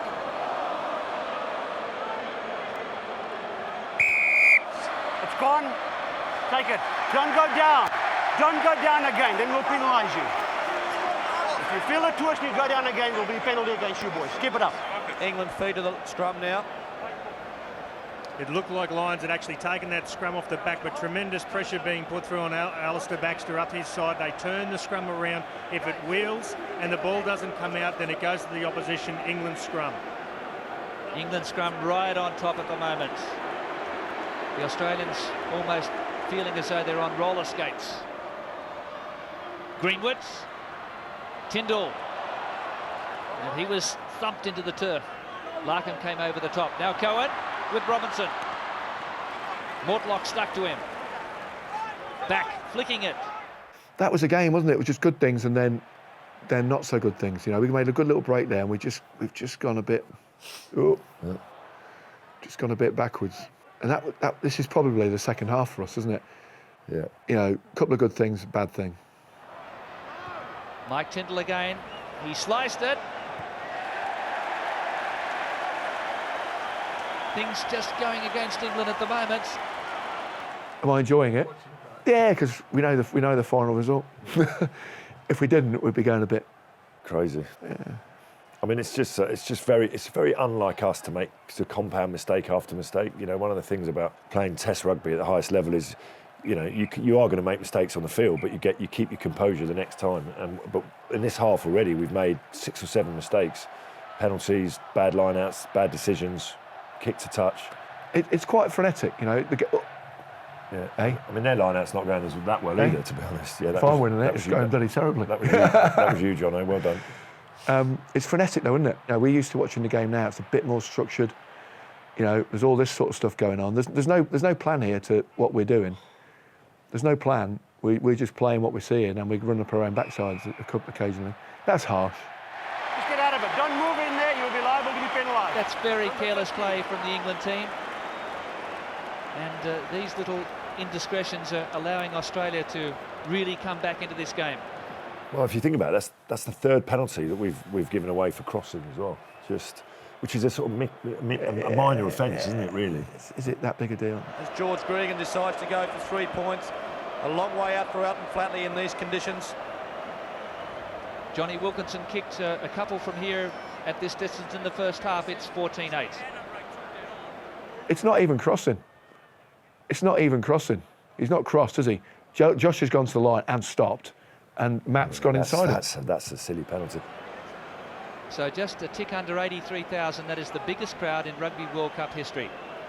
Maybe we should have thought about playing a bit more territory. You know, but then there's a danger that you don't want to defend a lead and close, you know, and just sort of kick the ball. And I think we feel good with the ball. Yeah. You know, we've got little half breaks. We've got round them. We're getting progress. I think we're thinking, give us the ball and we're going to win the game. And actually, at the moment, we're going, give us the ball and we'll let them win the game because we're giving it back to them.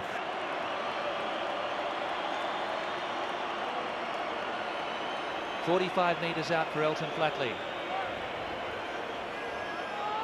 If successful, Australia would trail by just 3. It's going to be close, just under the crossbar. It was right at the limit for Flatley, and England off the hook.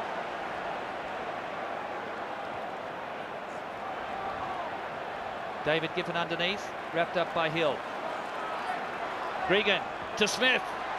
George Smith showing great determination. Takiri supported. But a fine tackle by Vickery takes him ball and all. Australia trying to pick the pace of the game up. Takiri just couldn't stay in. The strength of Vickery taking him across the line. And this is where George Smith and Phil Wall will try and put pressure on Jonny Wilkinson's kick from behind his 22. Nicked. That's too predictable. Oh, double top. That is a great throw from Tomo. Yeah, that is nice. So that's like double 20 when you're playing darts, right? It's got to be right in double top, that. Good driving ball here from England. They've marched at 10 metres. Oh, come on. Grind them. That's what the crowd want to see. Oh, I remember this bit. I've not seen this. I remember thinking, did I just dream this when I had a little handling bit on the right-hand side there? I've never seen that. What were you doing in the open space? It was almost there was a cowbell on you there. Oh, that was beautiful. Look at that bit of rugby. Richard Hill sucking in 2 defenders. Still room on the left, but England goes straight up the middle through halfback Dawson. And now Wilkinson and back out here. Flatley the tackler. England losing an opportunity. Australia again have got to keep their composure. They've got to try and make sure they don't make any mistakes. And smart work again. Tingle just taking the better option. Replay that bit. That was good. That was about the best bit of the second half. Let's go on. doesn't get any better after that. Cut. It's all over. Yeah. Johnny's won a line out and handled.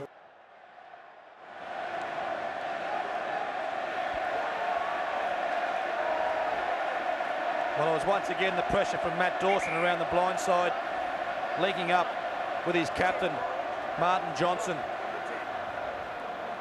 And Steve Larkham looks like he's coming off the field. Larkham's struggling again. He's going off the pitch again. Another blood bin for him. We're still short of a replacement here. Well, Matt Giddo is a long way away. He's been warming up at the northern end. And Stephen Larkham coming to the blood bin yet again. The cut's opened up. This telecast being watched by an estimated 3 billion people, and even the guided missile frigate HMAS Melbourne, deployed to the Gulf, has a special satellite on board to watch the live action from Telstra Stadium. We've got Giddo going on the field, but we've also got Matt Cobain and Jeremy Paul both warming up, taking their strip off.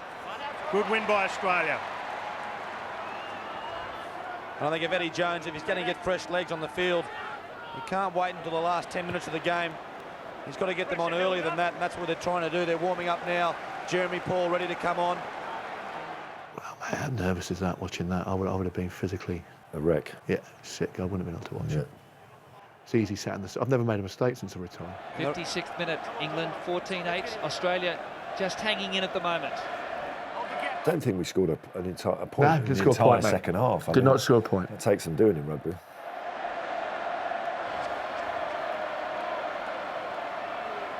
Over Johnson's head, Kay slipped it away to Hill. This is back. Greenwood flicked it backwards.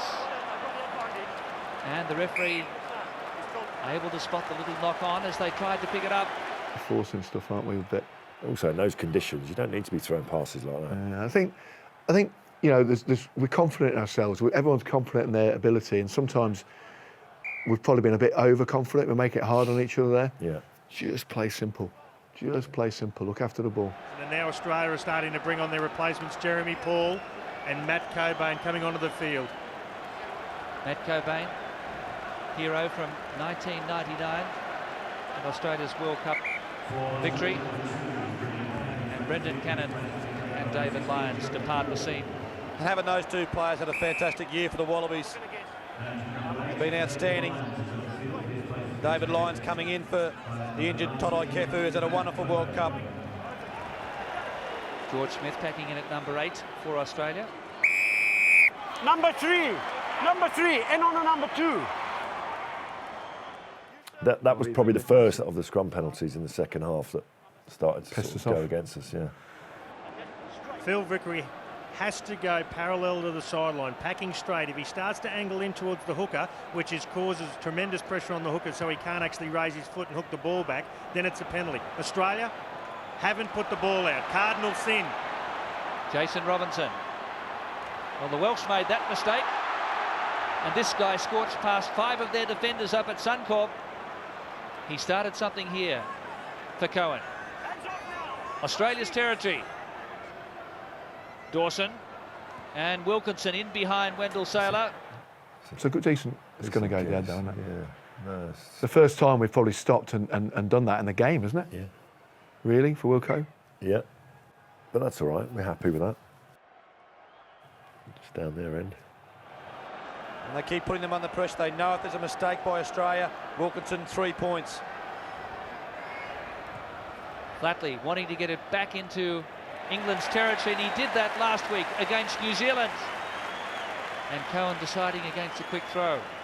Smart work again by the ever-alert Elton Flatley for Australia from the Nudgee College nursery, which has produced the likes of Mark Lone, the McLean brothers, Tony Darcy and Glenn Canaho.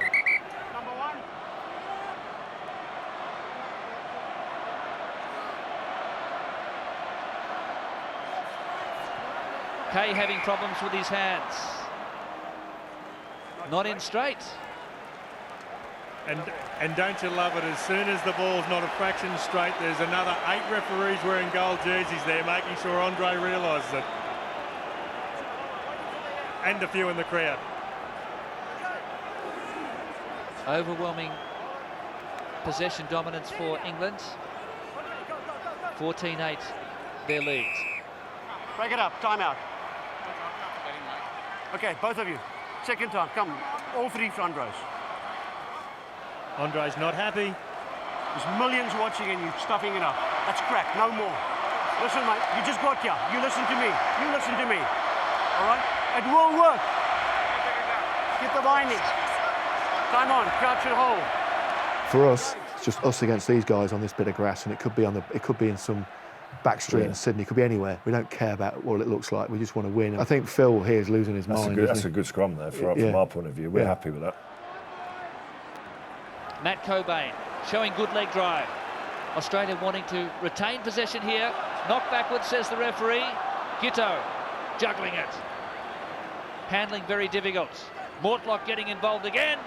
Smashing straight into Lawrence Dallaglio. Shepherded him back in, took him down. Europe on the ground making the neck. He's still getting up. He's still getting up. He's still not up. Yeah, I know. It's true. He's still not up. He made 3 tackles. And been pinged. Yes, that's fixed. And that's what the Wallabies were looking for. Slowing the ball down against Vickery. Maintain possession, keep the opposition under pressure, and the penalties will come. But you have to be in the opposition territory to take the 3 points. What's wrong with this? This is great play. There doesn't look to be much wrong with that. Nothing wrong with that. That's very, very, very picky. Having watched this pack, I know it sounds like I'm whinging, but we were on the end of some tough decisions. Did you not realise at the time? No. Did I not tell you? No. Well, Australia have got to take the 3 points when they're available, but England are still dominating in the set pieces, and Australia have got to lift it that extra gear if they want to come away with this win. Flatley has 1 from 4. His last kick just going under the crossbar, but this is a much more suitable distance for him. This is now making us nervous because, other than that opening score, we've been ahead the entire game. And we're thinking, give us the ball, we're gonna break them. Now they're within a score, 1 penalty.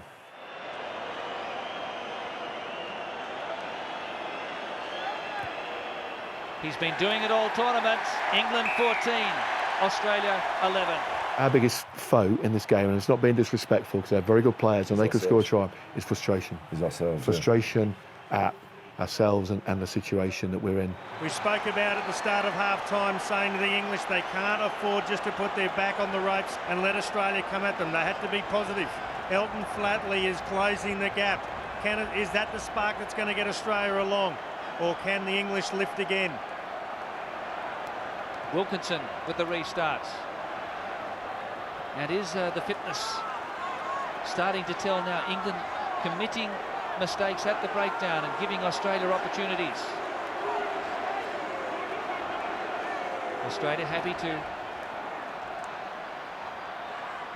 send it out here to Flatley. Gregan in support. And to Kiri. And that all really didn't go anywhere. That's a win for us, that. It's a panic clearance from a guy they don't really want clearing it under pressure. Yeah. You know, that, both teams are getting into each other. Mind you, they are happy to kick the ball off the park because we seem not winning the line-outs, are we? And when we win them, we're not winning them particularly cleanly. England are back on attack. Johnson called for it. Harrison read it, just as he did in that Lions test in Sydney. Robinson on his chest. Mortlock grabs him. Well placed by Jason Robinson. Wilkinson to Tyndall. Johnson. Oh, Jono! That's a good offload. You can't coach that. That's a great offload. 22-metre line. Wilkinson wants it. Jeremy Paul into the tackle. Man, wasn't I man of the match in this? Shut up, Sean. Because it was your last game. Because you were generally... Lost it. Australia back in possession. This is our game, isn't it? We're doing good, we're doing good, we're doing good. Then a mistake. And then we're doing bad. Got his hands on the ball with assist from Phil Waugh. I think Australia get a turnover. And Stephen Larkham looking to come back on after the blood bin. 14-11 to England. You having a little... Yeah, I broke my leg. I didn't want to make, I didn't want to make a fuss. You're having a little tactical moment there. I'd broken my leg, ruptured my Achilles tendon, but I just cracked on. Come on, Jono, just get up. I think I did get injured. I think I twisted my ankle a little bit. I just spoke to them, mate. You just relax. Do you think I'm only repping one team? Just calm down. It's a riveting Rugby World Cup final here at Telstra Stadium. 3 points separating these two giants of the game. England ahead by 14-11. Let's have a look at this. England with a big crutch here. Steve Thompson. See, what was that? Steve Thompson got pinged in the scrum earlier on for popping up. Same thing happened second time. And, Phil, that's his losing his mind face. And we get why have we been pinged? Oh, you're kidding me. Both front rows are having a go at each other, left, right, and centre. It's got to work. They've had enough chances, mate. It will work. Okay? There's no negotiation. There's no debate. They're the experts. They must scrum. Well, he's a ref, and he's right. He's right. Ultimately, you're right. He's saying Vickery had actually popped it up and pushed the scrum up into the air. Hence the penalty. Line out Australia. Jeremy Paul, just short of halfway. See, their line-out's not functioning there either. I mean, everyone's under pressure. World Cups are about pressure. Yeah. Now Mortlock. Oh, he missed that. That's such a bad penalty. And then we missed a tackle. They get to an edge here a little bit. A little bit of an edge. Benny's there, lying there. Starting to get up to boiling point. 65th minute, cleared by Young. Jeremy Paul. Hands off, last feet. Larkham wants it. Mortlock supports.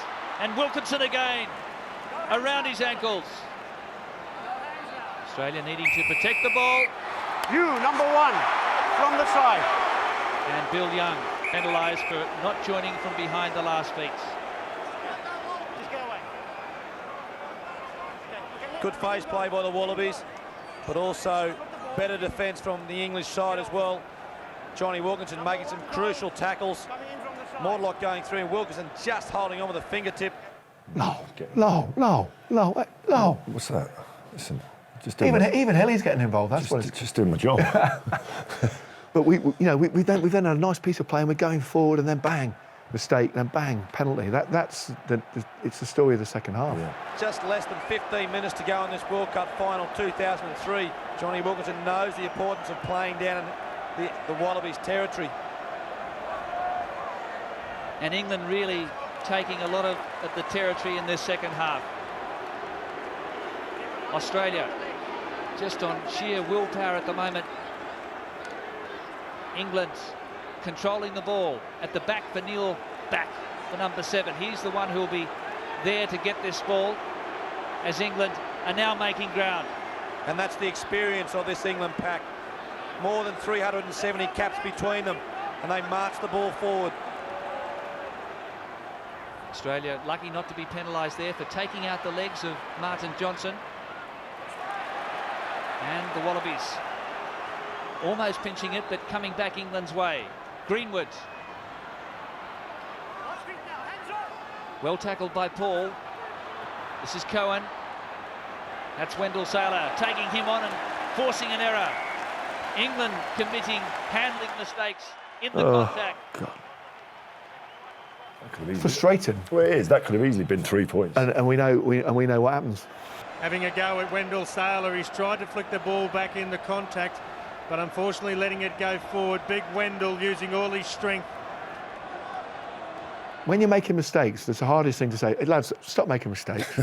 Oh, okay, John. Yeah, I didn't talk about it. You just, you've got to trust good players to make good decisions. No one's doing anything.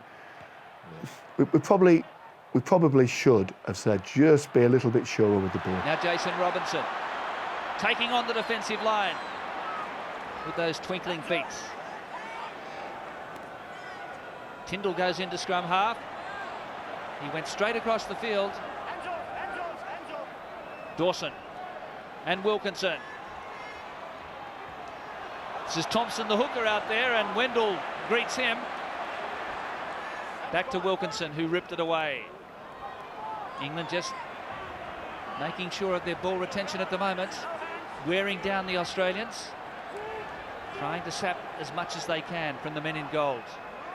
Johnson again.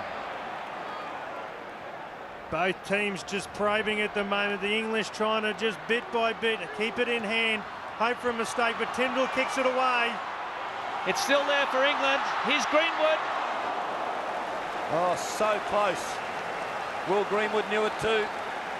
Had he kept that ball in, he was a chance. Clever play, Tyndall. He's done it a couple of times tonight. It's coming off Josh Lucy's knee. Rogers got his boot to it to save the day, but it's an England throw. And he was a poacher, wasn't he, Greenwood? He had scored a lot of tries. This is, I reckon, is our first proper opportunity of the second half in the last quarter. Well, it's the only time any team's been down. Yeah.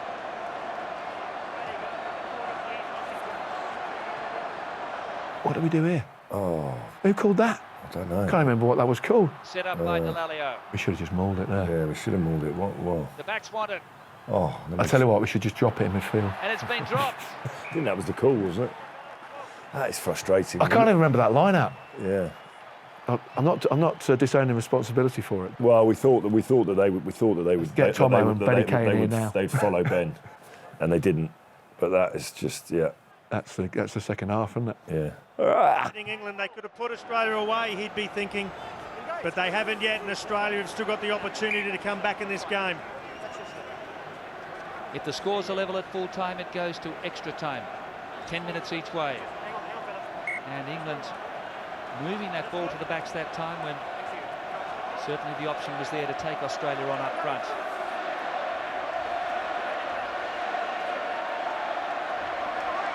Ball's out. George Smith, inexhaustible.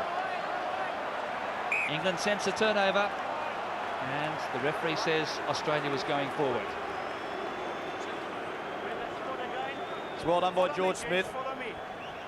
Lucky to get away with that. England were looking for a turnover in front of the Wallabies post. Yeah, okay. Paddy. It's what Paddy's watching. Crouch and hold. And guys. 10 minutes to full time. Stronger scrum by Australia. Dawson coming through on Gregan, and Rogers with another finely honed kick, taking it to within 10 metres of the halfway line. It takes the heat off the Australians temporarily. And this is the time in a World Cup final where the nerves come back into it. 10 minutes to go in a World Cup final. Do you make a mistake? Do you chance your arm? As Joe Roth looks to come on the field for Australia, and Wendell Sailor, the right winger, comes off. I was aware that they were starting to make wholesale changes now, weren't they? He's not a bad player to bring on, is he, Joe Roth? And Joe Roth will stay on the left-hand side of the field for the Wallabies. Can he inject himself? We also told Tomo, keep it lower. It doesn't need to be on a sixpence. Just get it there.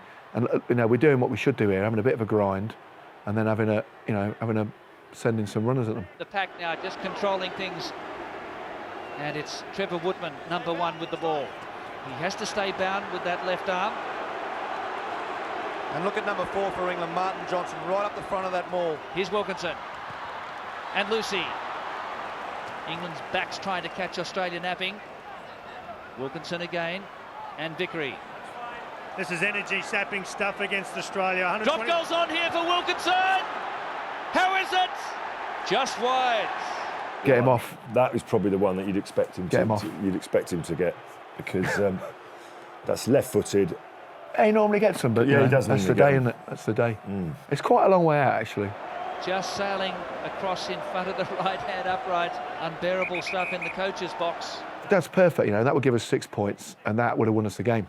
They're better not being pre-called because the guys run harder with the ball. I mean, if we're not expecting it, then the opposition are definitely not expecting it.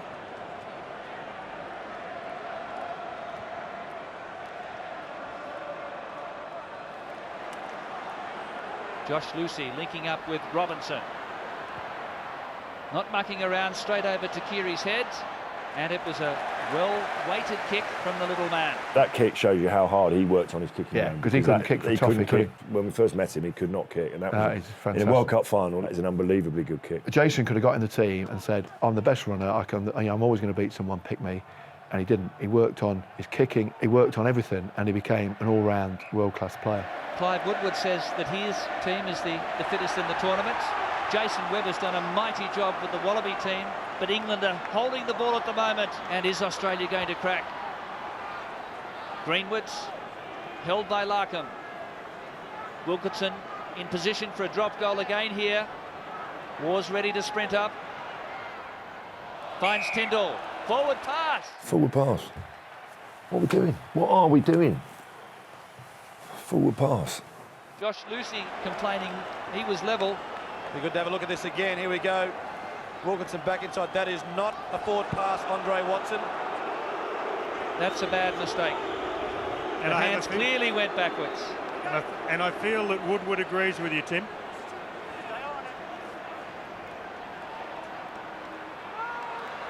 It could be a turning point.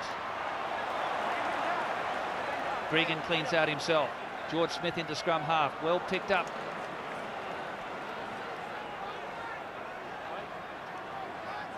You can 12 from halfway. You can see the ball Australia's getting. It's slow ball compared to what England is getting. They've been getting quick ball right throughout this game. Australia need to quick the pace of the game up. Larkham wanting to get it back into England's territory. Robinson herring across. Look at this kick from Larkham. Only 10 metres out from the goal line.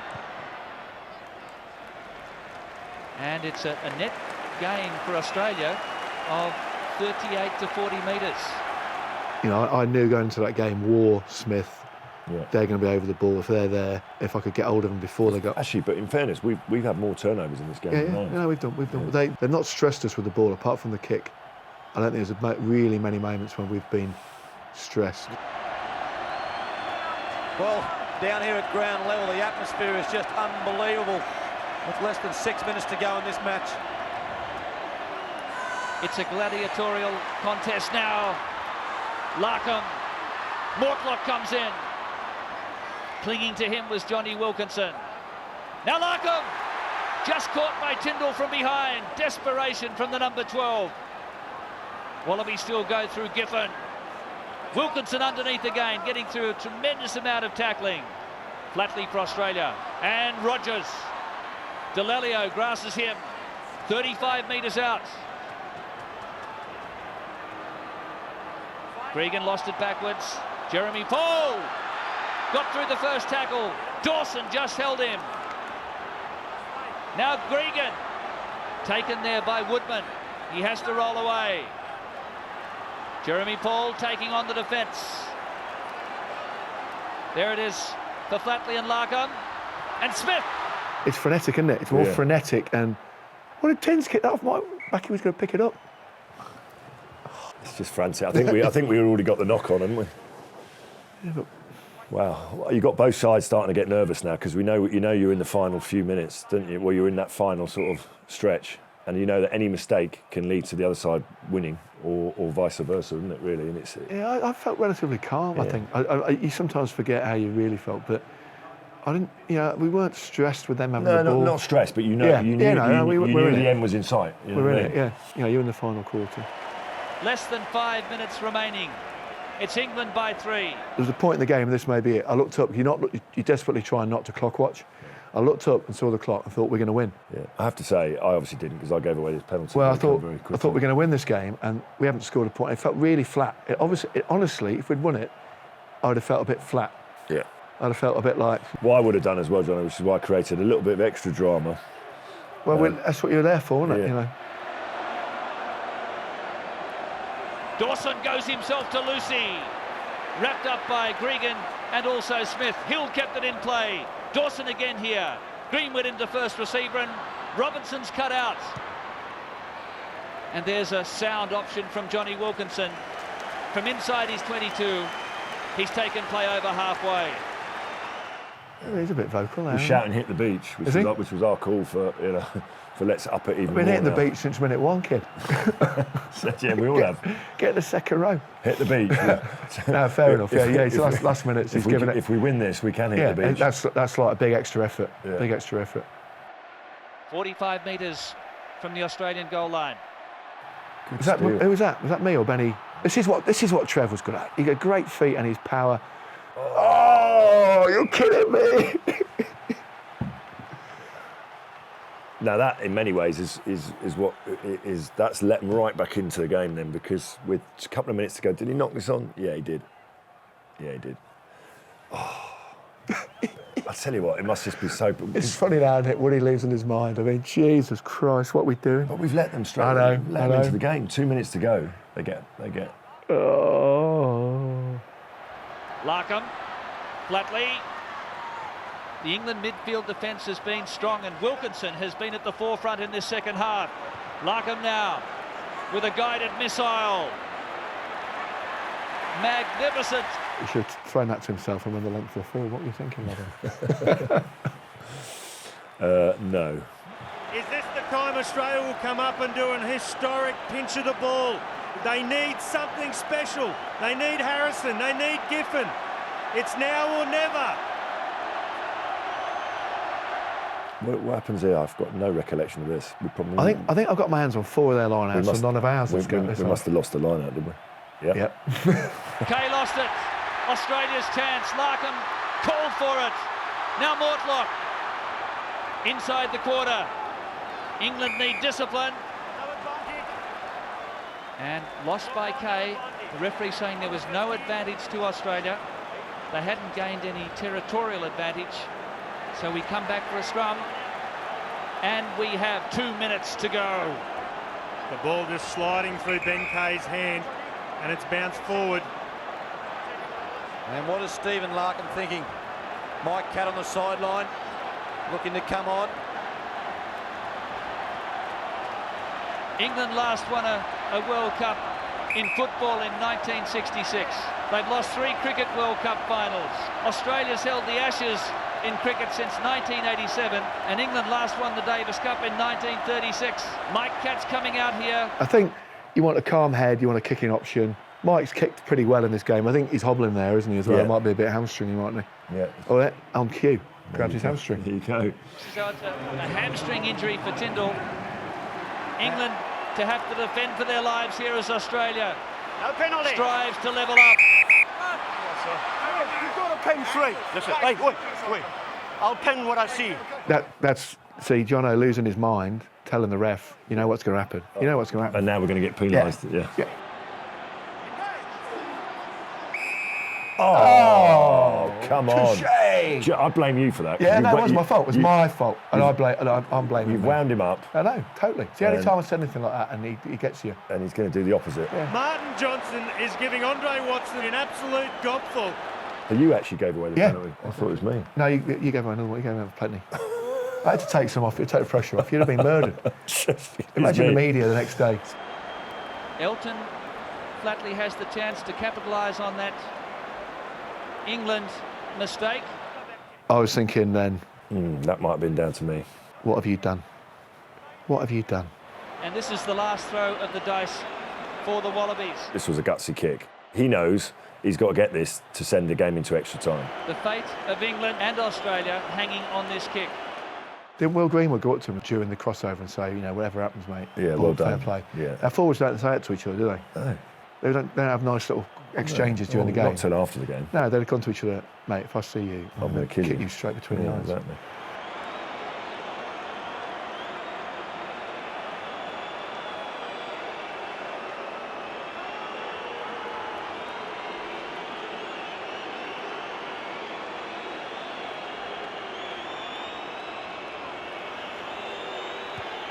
It's extra time, 14-all.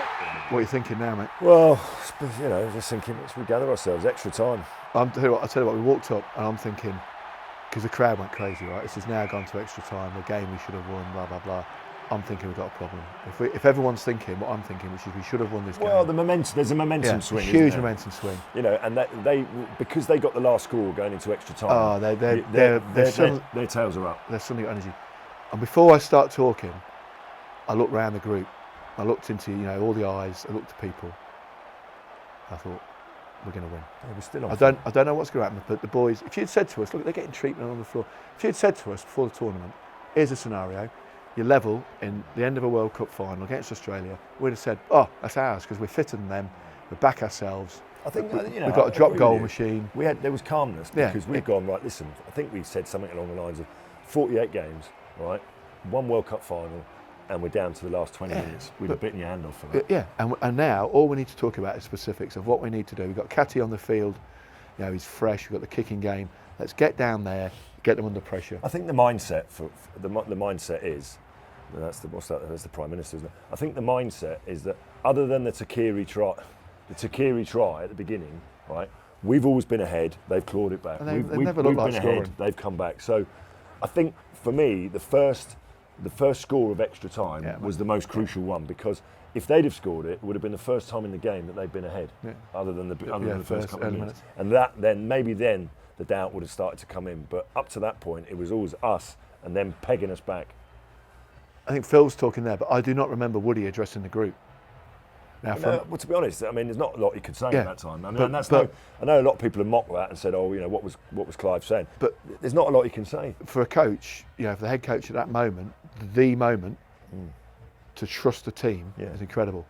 And I think that's just about what we built up between all of us, the coaches, a trust we had with each other. That actually now, what have we got? We've just got to score more points than them. What is it? 20 minutes? Half an hour? 20 minutes. 10 minutes. What he can do is he can make the right substitutions from now on. And if he does that, and Phil, that's a heartbreaker for Phil, because he's dominated that game and he's got nothing but frustration. But he knows that that's the right call. And he's having a little chat with Catty and the guys, going to make the calls. Very, very calm, and that's experience. There's no. We've got to win for England. We've got to do this. We've got to do that. And he's even pulling. Pulling Robbo. Robbo probably was giving it. Just going, look, leave the lads alone. Let's have a bit of trust. Relax. This is now all about calm heads and doing. I honestly think there was more nerves from people watching than there was. Best place to be was out there. Out there with the lads. It was very, very calm, and I know it's easy to say that, but it was. We're just going. We've played like we've knobbed around for. Well, we lost the second half 9-0. 20 minutes. Let's just play ball, do what we do, and stop making stupid mistakes. But we didn't. You ready? You ready, White? Okay. Wilkinson. Can he produce a Joel Stransky drop goal to break the deadlock in this extra time, as South Africa did 8 years ago? Australia back from the deads in that last 60 seconds with Flatley's penalty goal to force it to extra time. Now it's 10 minutes each way. And this is where the fitness that these players have been doing over the last 6 or 8 months comes to the fore. Extra time. You know what happens here, don't you? Yeah. I get brutally assaulted.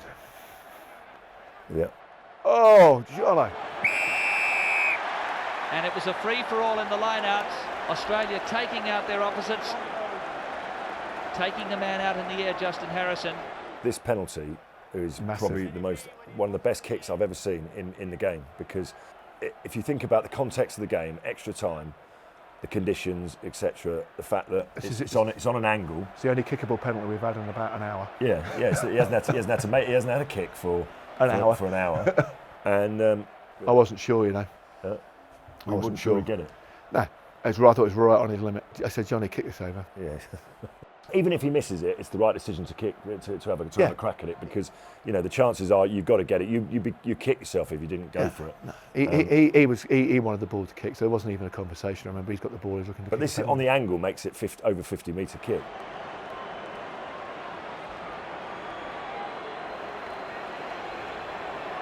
It's not sudden death, it's 10 minutes each way.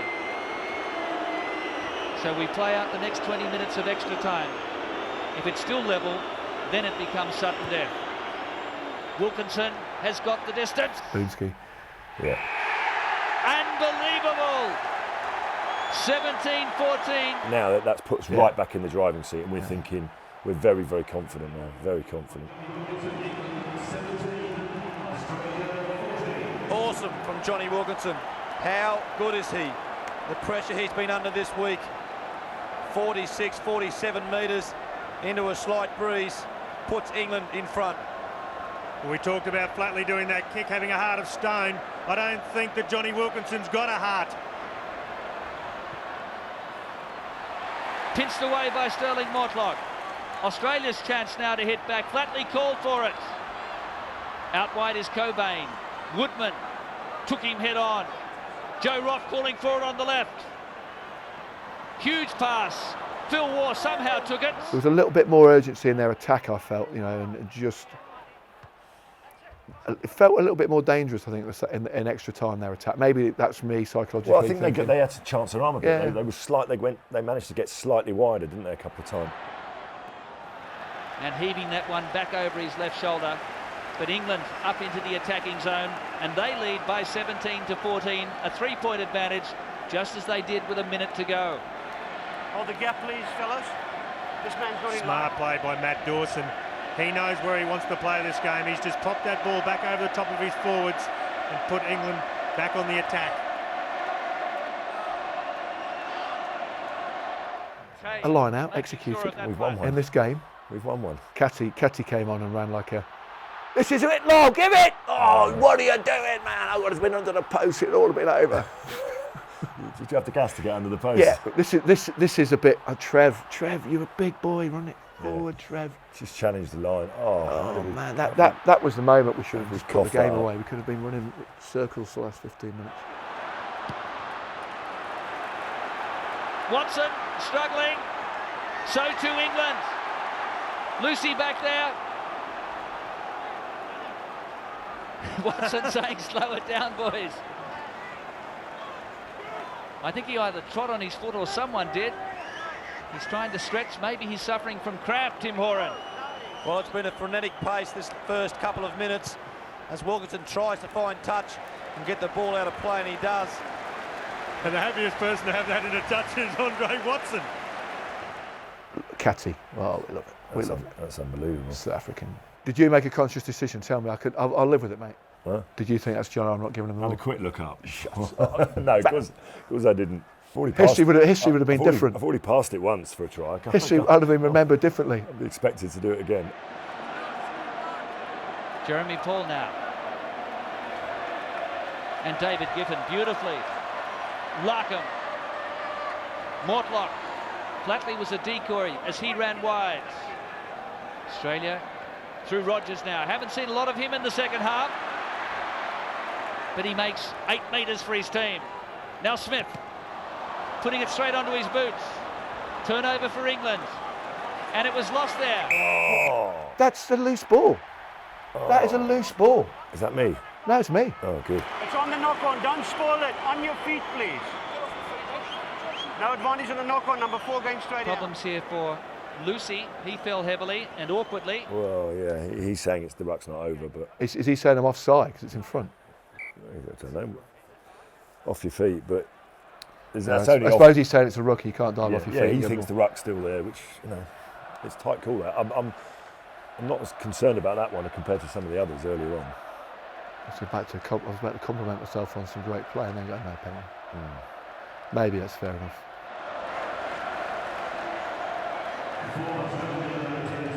Ian Bullshaw set to take the field. And Matt Giteau back on and Larkham off. Giteau's on for a blood bin, it seems. I don't think they'd be replacing Stephen Larkham yet after his drop goal in the semi-final in 1999 in extra time. Well, that man Giteau, they've spoken about him. He's raw, he's young, he's not known by the English, he's got plenty of talent, you don't know what he can do. Josh Lucy hobbles off, Ian Bullshaw is on. I trusted everyone in that squad, and even some boys at home you trusted, so I had no problem anyone coming on. But you just got to be calm heads here. This is no time for diving on balls coming out of rucks. Oh no. That's what you just did. Yeah. It's about self-belief for this Australian team as Gitto sends it wide. Cobain went without it. Lost ahead by England. Mike Catt couldn't hold on. Had to be a knock on both ways. Sterling Mortlock didn't want to take that ball. He saw the defence of it. The England backline moving up into his face. The turnover. Andre Watson has said that it was actually a knock on by the English. Still Australian ball, they're still alive. First knock on by England. Gitto and Flatley. Smith couldn't pick up. Then he lost ahead. And Gregan just steadies it down. Australia really needed to keep it cool there. And that's coming from the pressure of the English scrum. Australians going backward, and George Smith, who's playing at number 8 now at the back of the scrum, just couldn't handle the slippery ball. Jason Leonard on, renowned scrummager for the England team. Good scrum by Australia, bringing it up on the side to give Phil Waugh a good shot. Wilkinson on his right boot. Takiri back here with Rogers in support. Joe Roth coming back as well. And Rogers safely taking play back to the halfway line, but 2.5 minutes now before the interval. We'll have a 5-minute break and then another 10 minutes of extra time. Matt Rogers making sure of his touch finder. So I want to give Jason Robinson room to move. One of the best counter-attackers in the game. And Rogers making sure, especially in this last 40 minutes, that he's finding touch. Nice line-out. Yeah. Here's Dawson. This is playing ball. And Katz! This is what we felt we could do, isn't it? Yeah. Matt Cobain, he's pulled off a couple of excellent tackles as England go wide for Bullshaw. Takiri. Good decisions, good decisions, good decisions, good decisions. Good stuff, good stuff. Yeah, it's all nice. I'll tell you what's coming. But Nice, Johnny. Lifted your knee there. yeah, just bit that missed drop goal How was it? at some point. Probably lose a bit of momentum there, don't we, coming back? But we've still got the ball. This is It's decent. That's our best passage of yeah. play. In the But we've gone to the edge. Thing with that, we've gone to the edge and tried to get men.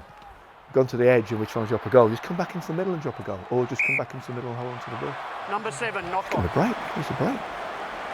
It ricocheted off automatically. Phil Waugh's put his hand out. We see the go for the drop goal. Harrison puts his hands up, it reflects off him, hits Waugh and gets knocked forward. It's still What do we do here then? Because this is a great opportunity. Yeah. I think it ends up with another one, doesn't it? Yeah. Might have been a... Potential scoring situation here with a strong England scrum. Hasn't Mike Catt pressed himself when he's come on this field so far? He's had a great impact. Wilkinson to Catt. Brilliant tackle by Gregan. Left foot shot from Jonny Wilkinson. We could have gone another phase or two. Yeah. Come infield. Because that's quite hard. We've sort of come backwards. Almost that sort of whole thing of right-left, him dropping it on his left foot. That's what he'd done well, hadn't he? So I don't think Woody was thinking of bringing him off at that point.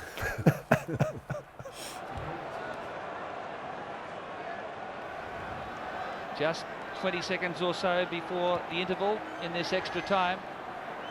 This is Bullshaw. Harrison's out here. He took him well and over the touchline, and the crowd on the far side enjoyed it. Justin Harrison suffering from cramp. Bullshaw saw some space, but Harrison closed it down quickly.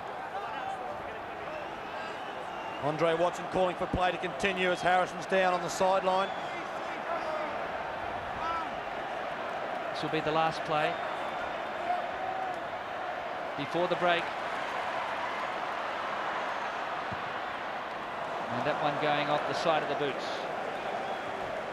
Andre Watson says Still we'll frenetic, have isn't it? Yeah, that's the end of the first period. I mean, of extra time. again, we've dominated that, haven't we? From my point of view, I felt we've dominated it. Jonny Wilkinson 50-metre penalty has given England this 3-point cushion. We're back in front, just keep playing, keep doing what we're doing. Which is, you know, I think we know what zone we're in. We're playing with the ball, we're putting Mike through, we're playing a bit more direct, and we're getting rewards for it. And an opportunity of a shot. We're probably overtaking it at the moment for the drop goal, and we're probably rushing it. So we just need to trust ourselves, the ball in hand a little bit, which is probably difficult after the 90 minutes we've just played. But you know, you can see them getting cramp and everything. You know, physically it was comfortable, wasn't it? Yeah, very. There's no great stress. They haven't had the ball. They're not mauling, or, you know, from a forward point of view, they're not mauling or scrummaging us to death.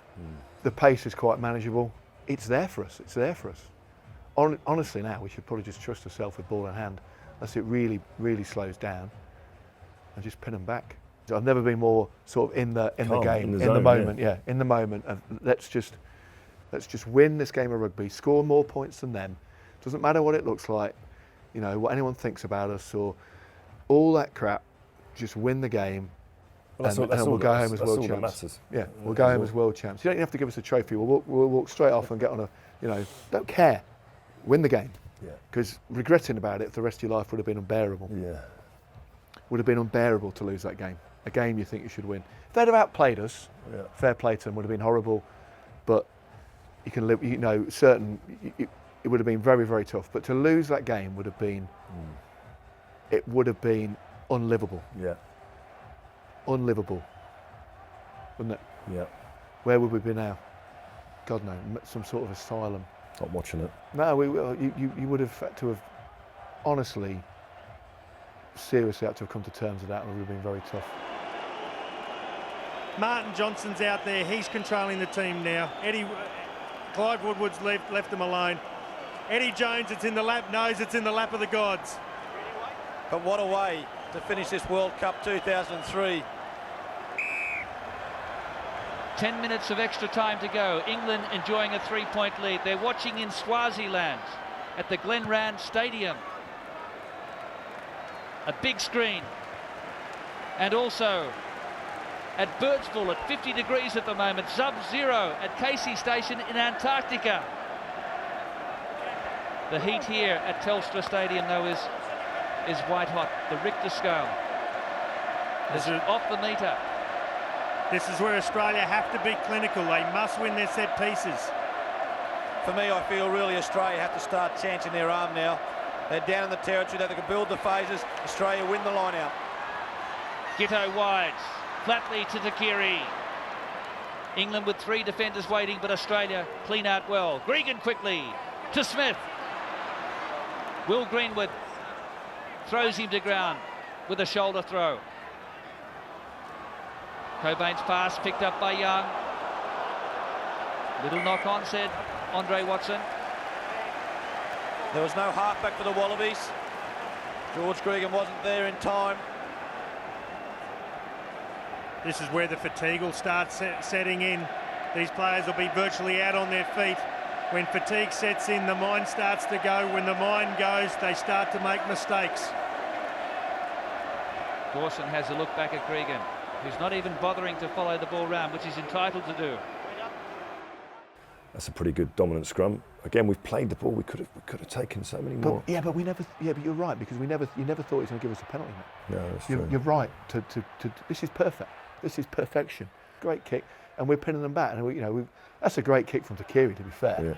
Yeah. It's a good return, and actually Smithy's got a chance of a penalty, hasn't he? Yeah. And Australia wrap him up. Takiri was one of them. 8 minutes remaining. Mike Katz still in the ruck, so he can take his time. And it's back for Dawson. Greenwood with low body height. 10-metre line, Australian territory. England just happy to play rugby league at the moment. Now Katz. Oh, Catty, don't offload it. Tried to offload, it was a bad decision. Australia back in possession. Knock on both ways. Well, it was a good opportunity too for the Wallabies to counter-attack off that turnover. Mike Catt looking for the offload. George Smith getting his hand in the way. And a cramp for Justin Harrison. England 17-14 in the second period of extra time. And Matt Dunning coming on for Bill Young. What a great experience for this young man. He's played one game in the World Cup. That was his debut.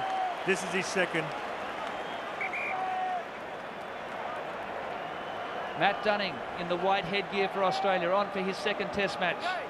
He played against Namibia, but this one multiplies about 25 times as Gregan gets it over halfway. Takiri's coming through. And Australia will get a line-out throw. Quick thinking. George Gregan, Richard Hill goes down with cramp. This is the moment where I think he knows he's just starting to cramp up. It's thought- only his second game of the comp. Yeah, I mean, you keep him on as long as you can, to be fair, because if he blows his hamstring, it's a World Cup final, isn't it? So, yeah, kept him on until his hammy's had enough. And Which is probably just about now, I think. Lewis Moody comes on. warm up Moodos. In actual fact, in these conditions, you know, what Lewis did do is he chased what other people would consider lost causes. So, you know, he'd charge every kick down. He'd run, wouldn't he? And in these conditions, Don't give away the final. Don't give away the last one. oh, that's true. Yeah, that is true. No one knows what happens. That is true. Here Here it he is, Mad Dog. Try and stay in one piece. Just don't do anything really stupid. Yeah. But this is Lewis. You know, get the ball out. All that dynamic. Well, he just adds energy. Oh, doesn't he? he was playing so well. Yeah. He got injured, didn't he, in Yeah. start of the season? I mean, he was actually, you know, you'd had a bit of a bench game. Back he'd been on the bench. Yeah, no, He was putting playing pressure that. on. He was playing that well. Sending it over halfway, and England with the line-out throw on the 10-metre line. But we're in their half, aren't we? And we're just probing away and doing what we need to do. Just can't get that. That killer No, shot. and we haven't looked like it all game, have we? So I think they're right in probably dropping their goals.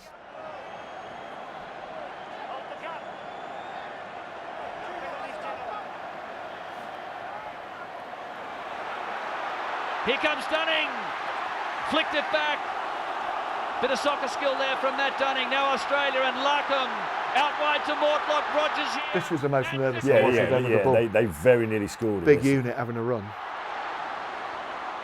And Wilkinson back in possession. Jason Robinson doing a grand job in defence. Desperation from England's defence. Takiri wanted to take them on out wide. Perfect pass from Stephen Larkham. Look at that right out in front of Mortlock. Mortlock again in front of Takiri. Takiri taking on Robinson. That's the bit I really remember. It's him having the ball, and you could probably see these 11. So you know. Yeah, and look how close the line is. That's the thing. Yeah. You know what I mean? And a try there really breaks you. I'm not saying I wasn't nervous at that point. I was slightly concerned at that point. 5.5 minutes remaining in the second period of extra time. Larkham wants it. Mortlock's in as the first receiver. It's right out in front of the goalposts. Here's Stephen Larkham wanting to link up. Out here is Takiri. He just ran out of options there. Now Jeremy Paul, taken by Johnson. Australia only 12 metres out here.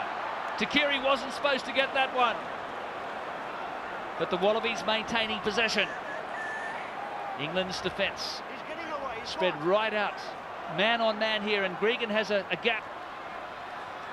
As David Giffen just takes it ahead. Australia got to head towards the post. Head back in field in case there is an infringement. George Smith, solidly met by Neil Back and Martin Johnson, the two old soldiers. Larkham now, Rogers! Just taken. Greenwood again, not held in, yes he was held in the tackle. Yeah, that's a good call. It was the right call. He tackled the ground and got back up. They've had a few shots and we've absorbed them. When we're going, we're actually going forward more than them. And then, you know, we're either making a bad play or the mistake comes or the pen comes or they do something good to stop it there. But otherwise, I think Andre Watson was right. I think he's actually gone to the ground.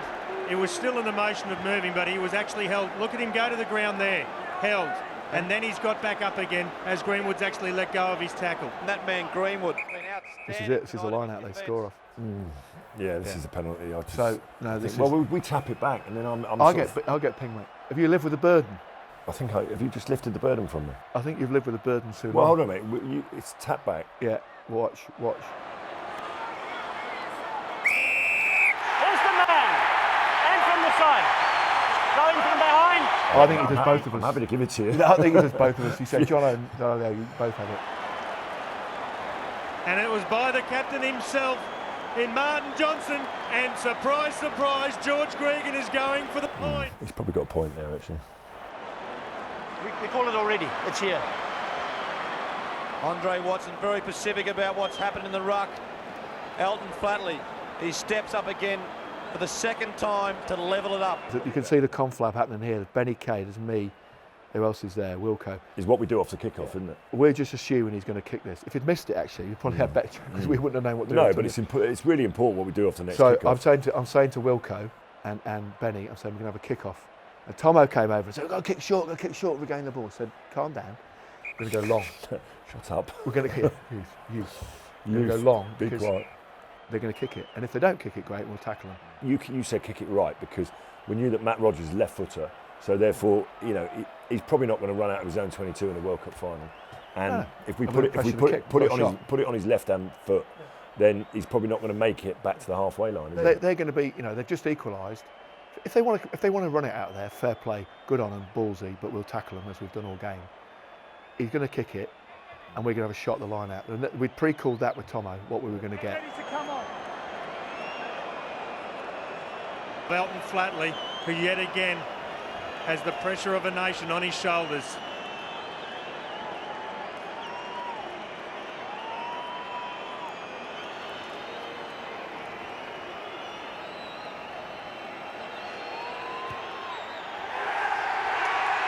Straight as a die.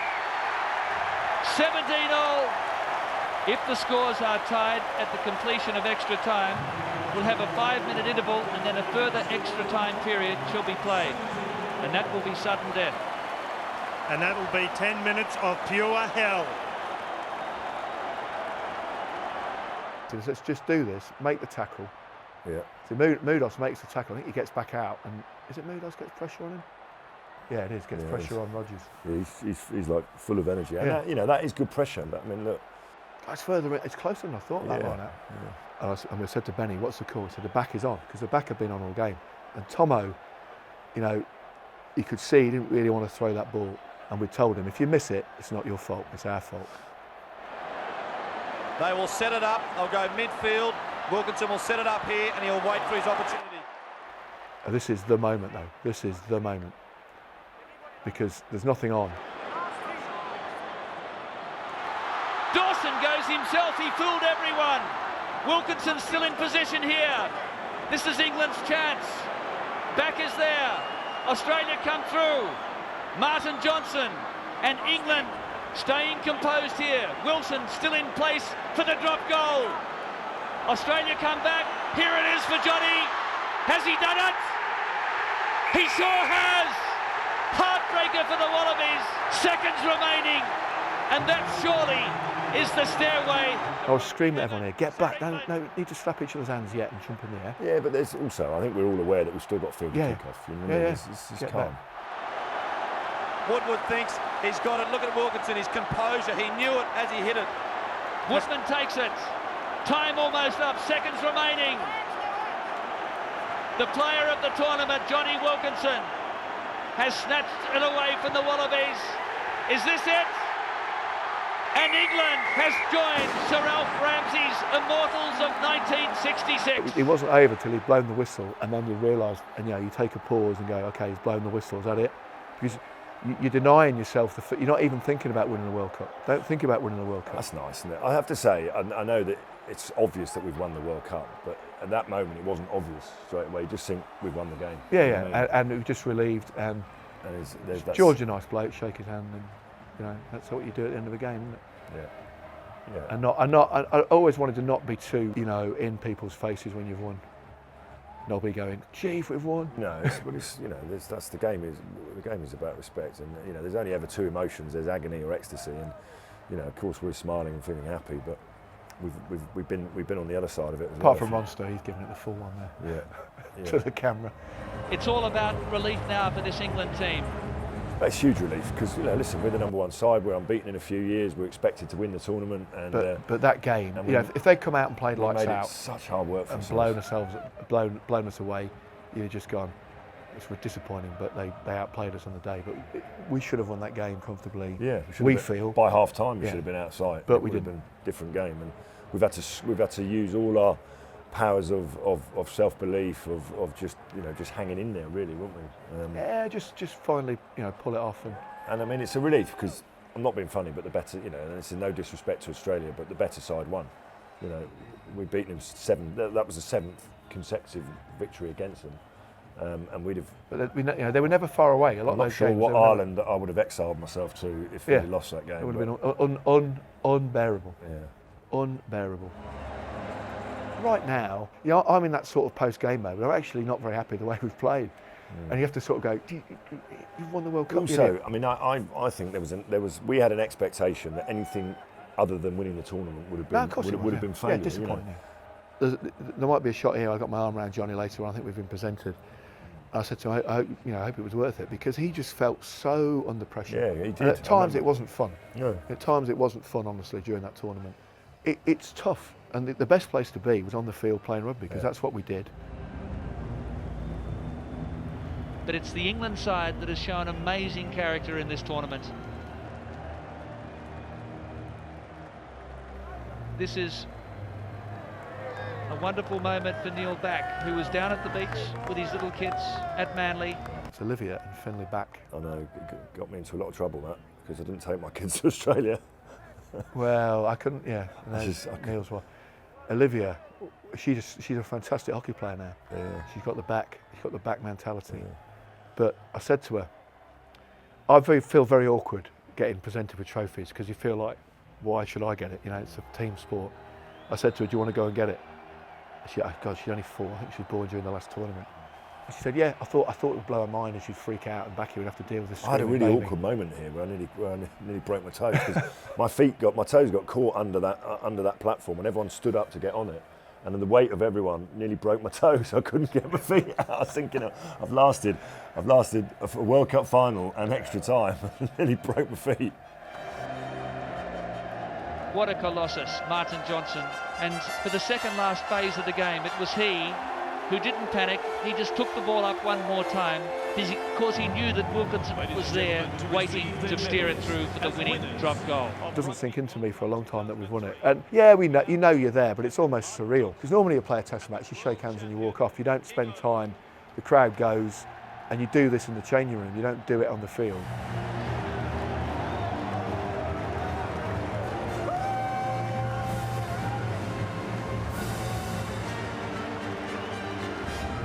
Not an easy job for the Prime Minister. He was throwing them at us by the end of it. I think they were under pressure for TV scheduling. The TV scheduling, literally.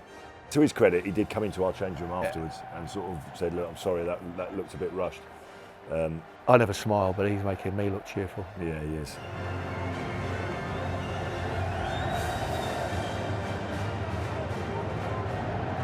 Well, the thing is, that team have been close, and the whole group is close, We've been through all the highs together, we've been through all the lows, we've lived in each other's pockets, probably spent more time in the 2 years leading up to that tournament than I'd spent with my family, seen all the bad times, personal tragedies. Benny Cohen lost his dad the day before the World, one of the games against Australia. Will had to fly home halfway through that tournament. He lost a child. Lost a child. Lots of things, and it means it's much more than just rugby.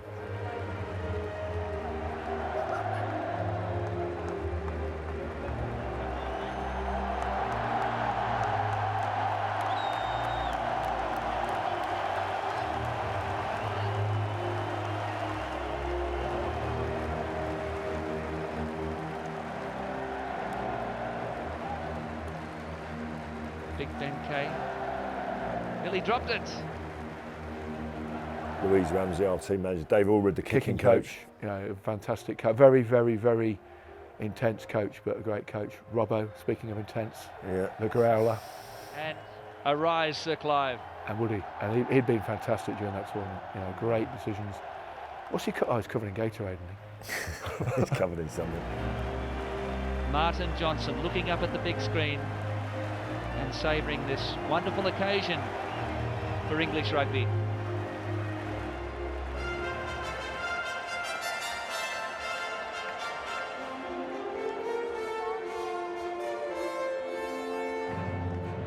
Ladies and gentlemen, the Prime Minister of Australia, Mr. John Howard, will now present the Webb Ellis Cup to Martin Johnson, the captain of England.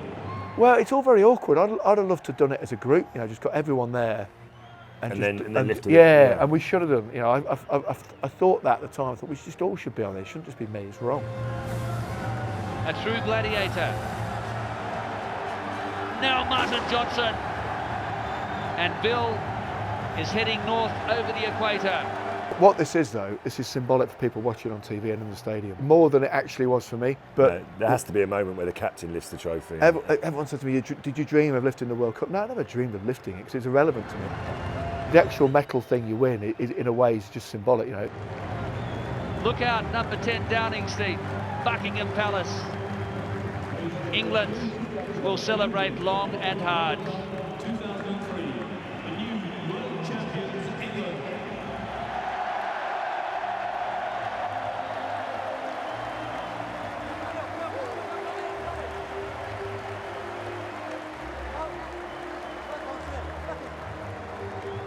We obviously spent a bit of time out on the field, but the best memories that I've retained are from, you know, when you get into the changing room and we close the doors, and you know that team would never be the same again. You know, it was the end. It was the end of that journey, and it's a sense of shared achievement together. You know, to do that with that group of players was very emotional, and those probably that hour in the changing room is the bit that I'll take away from me.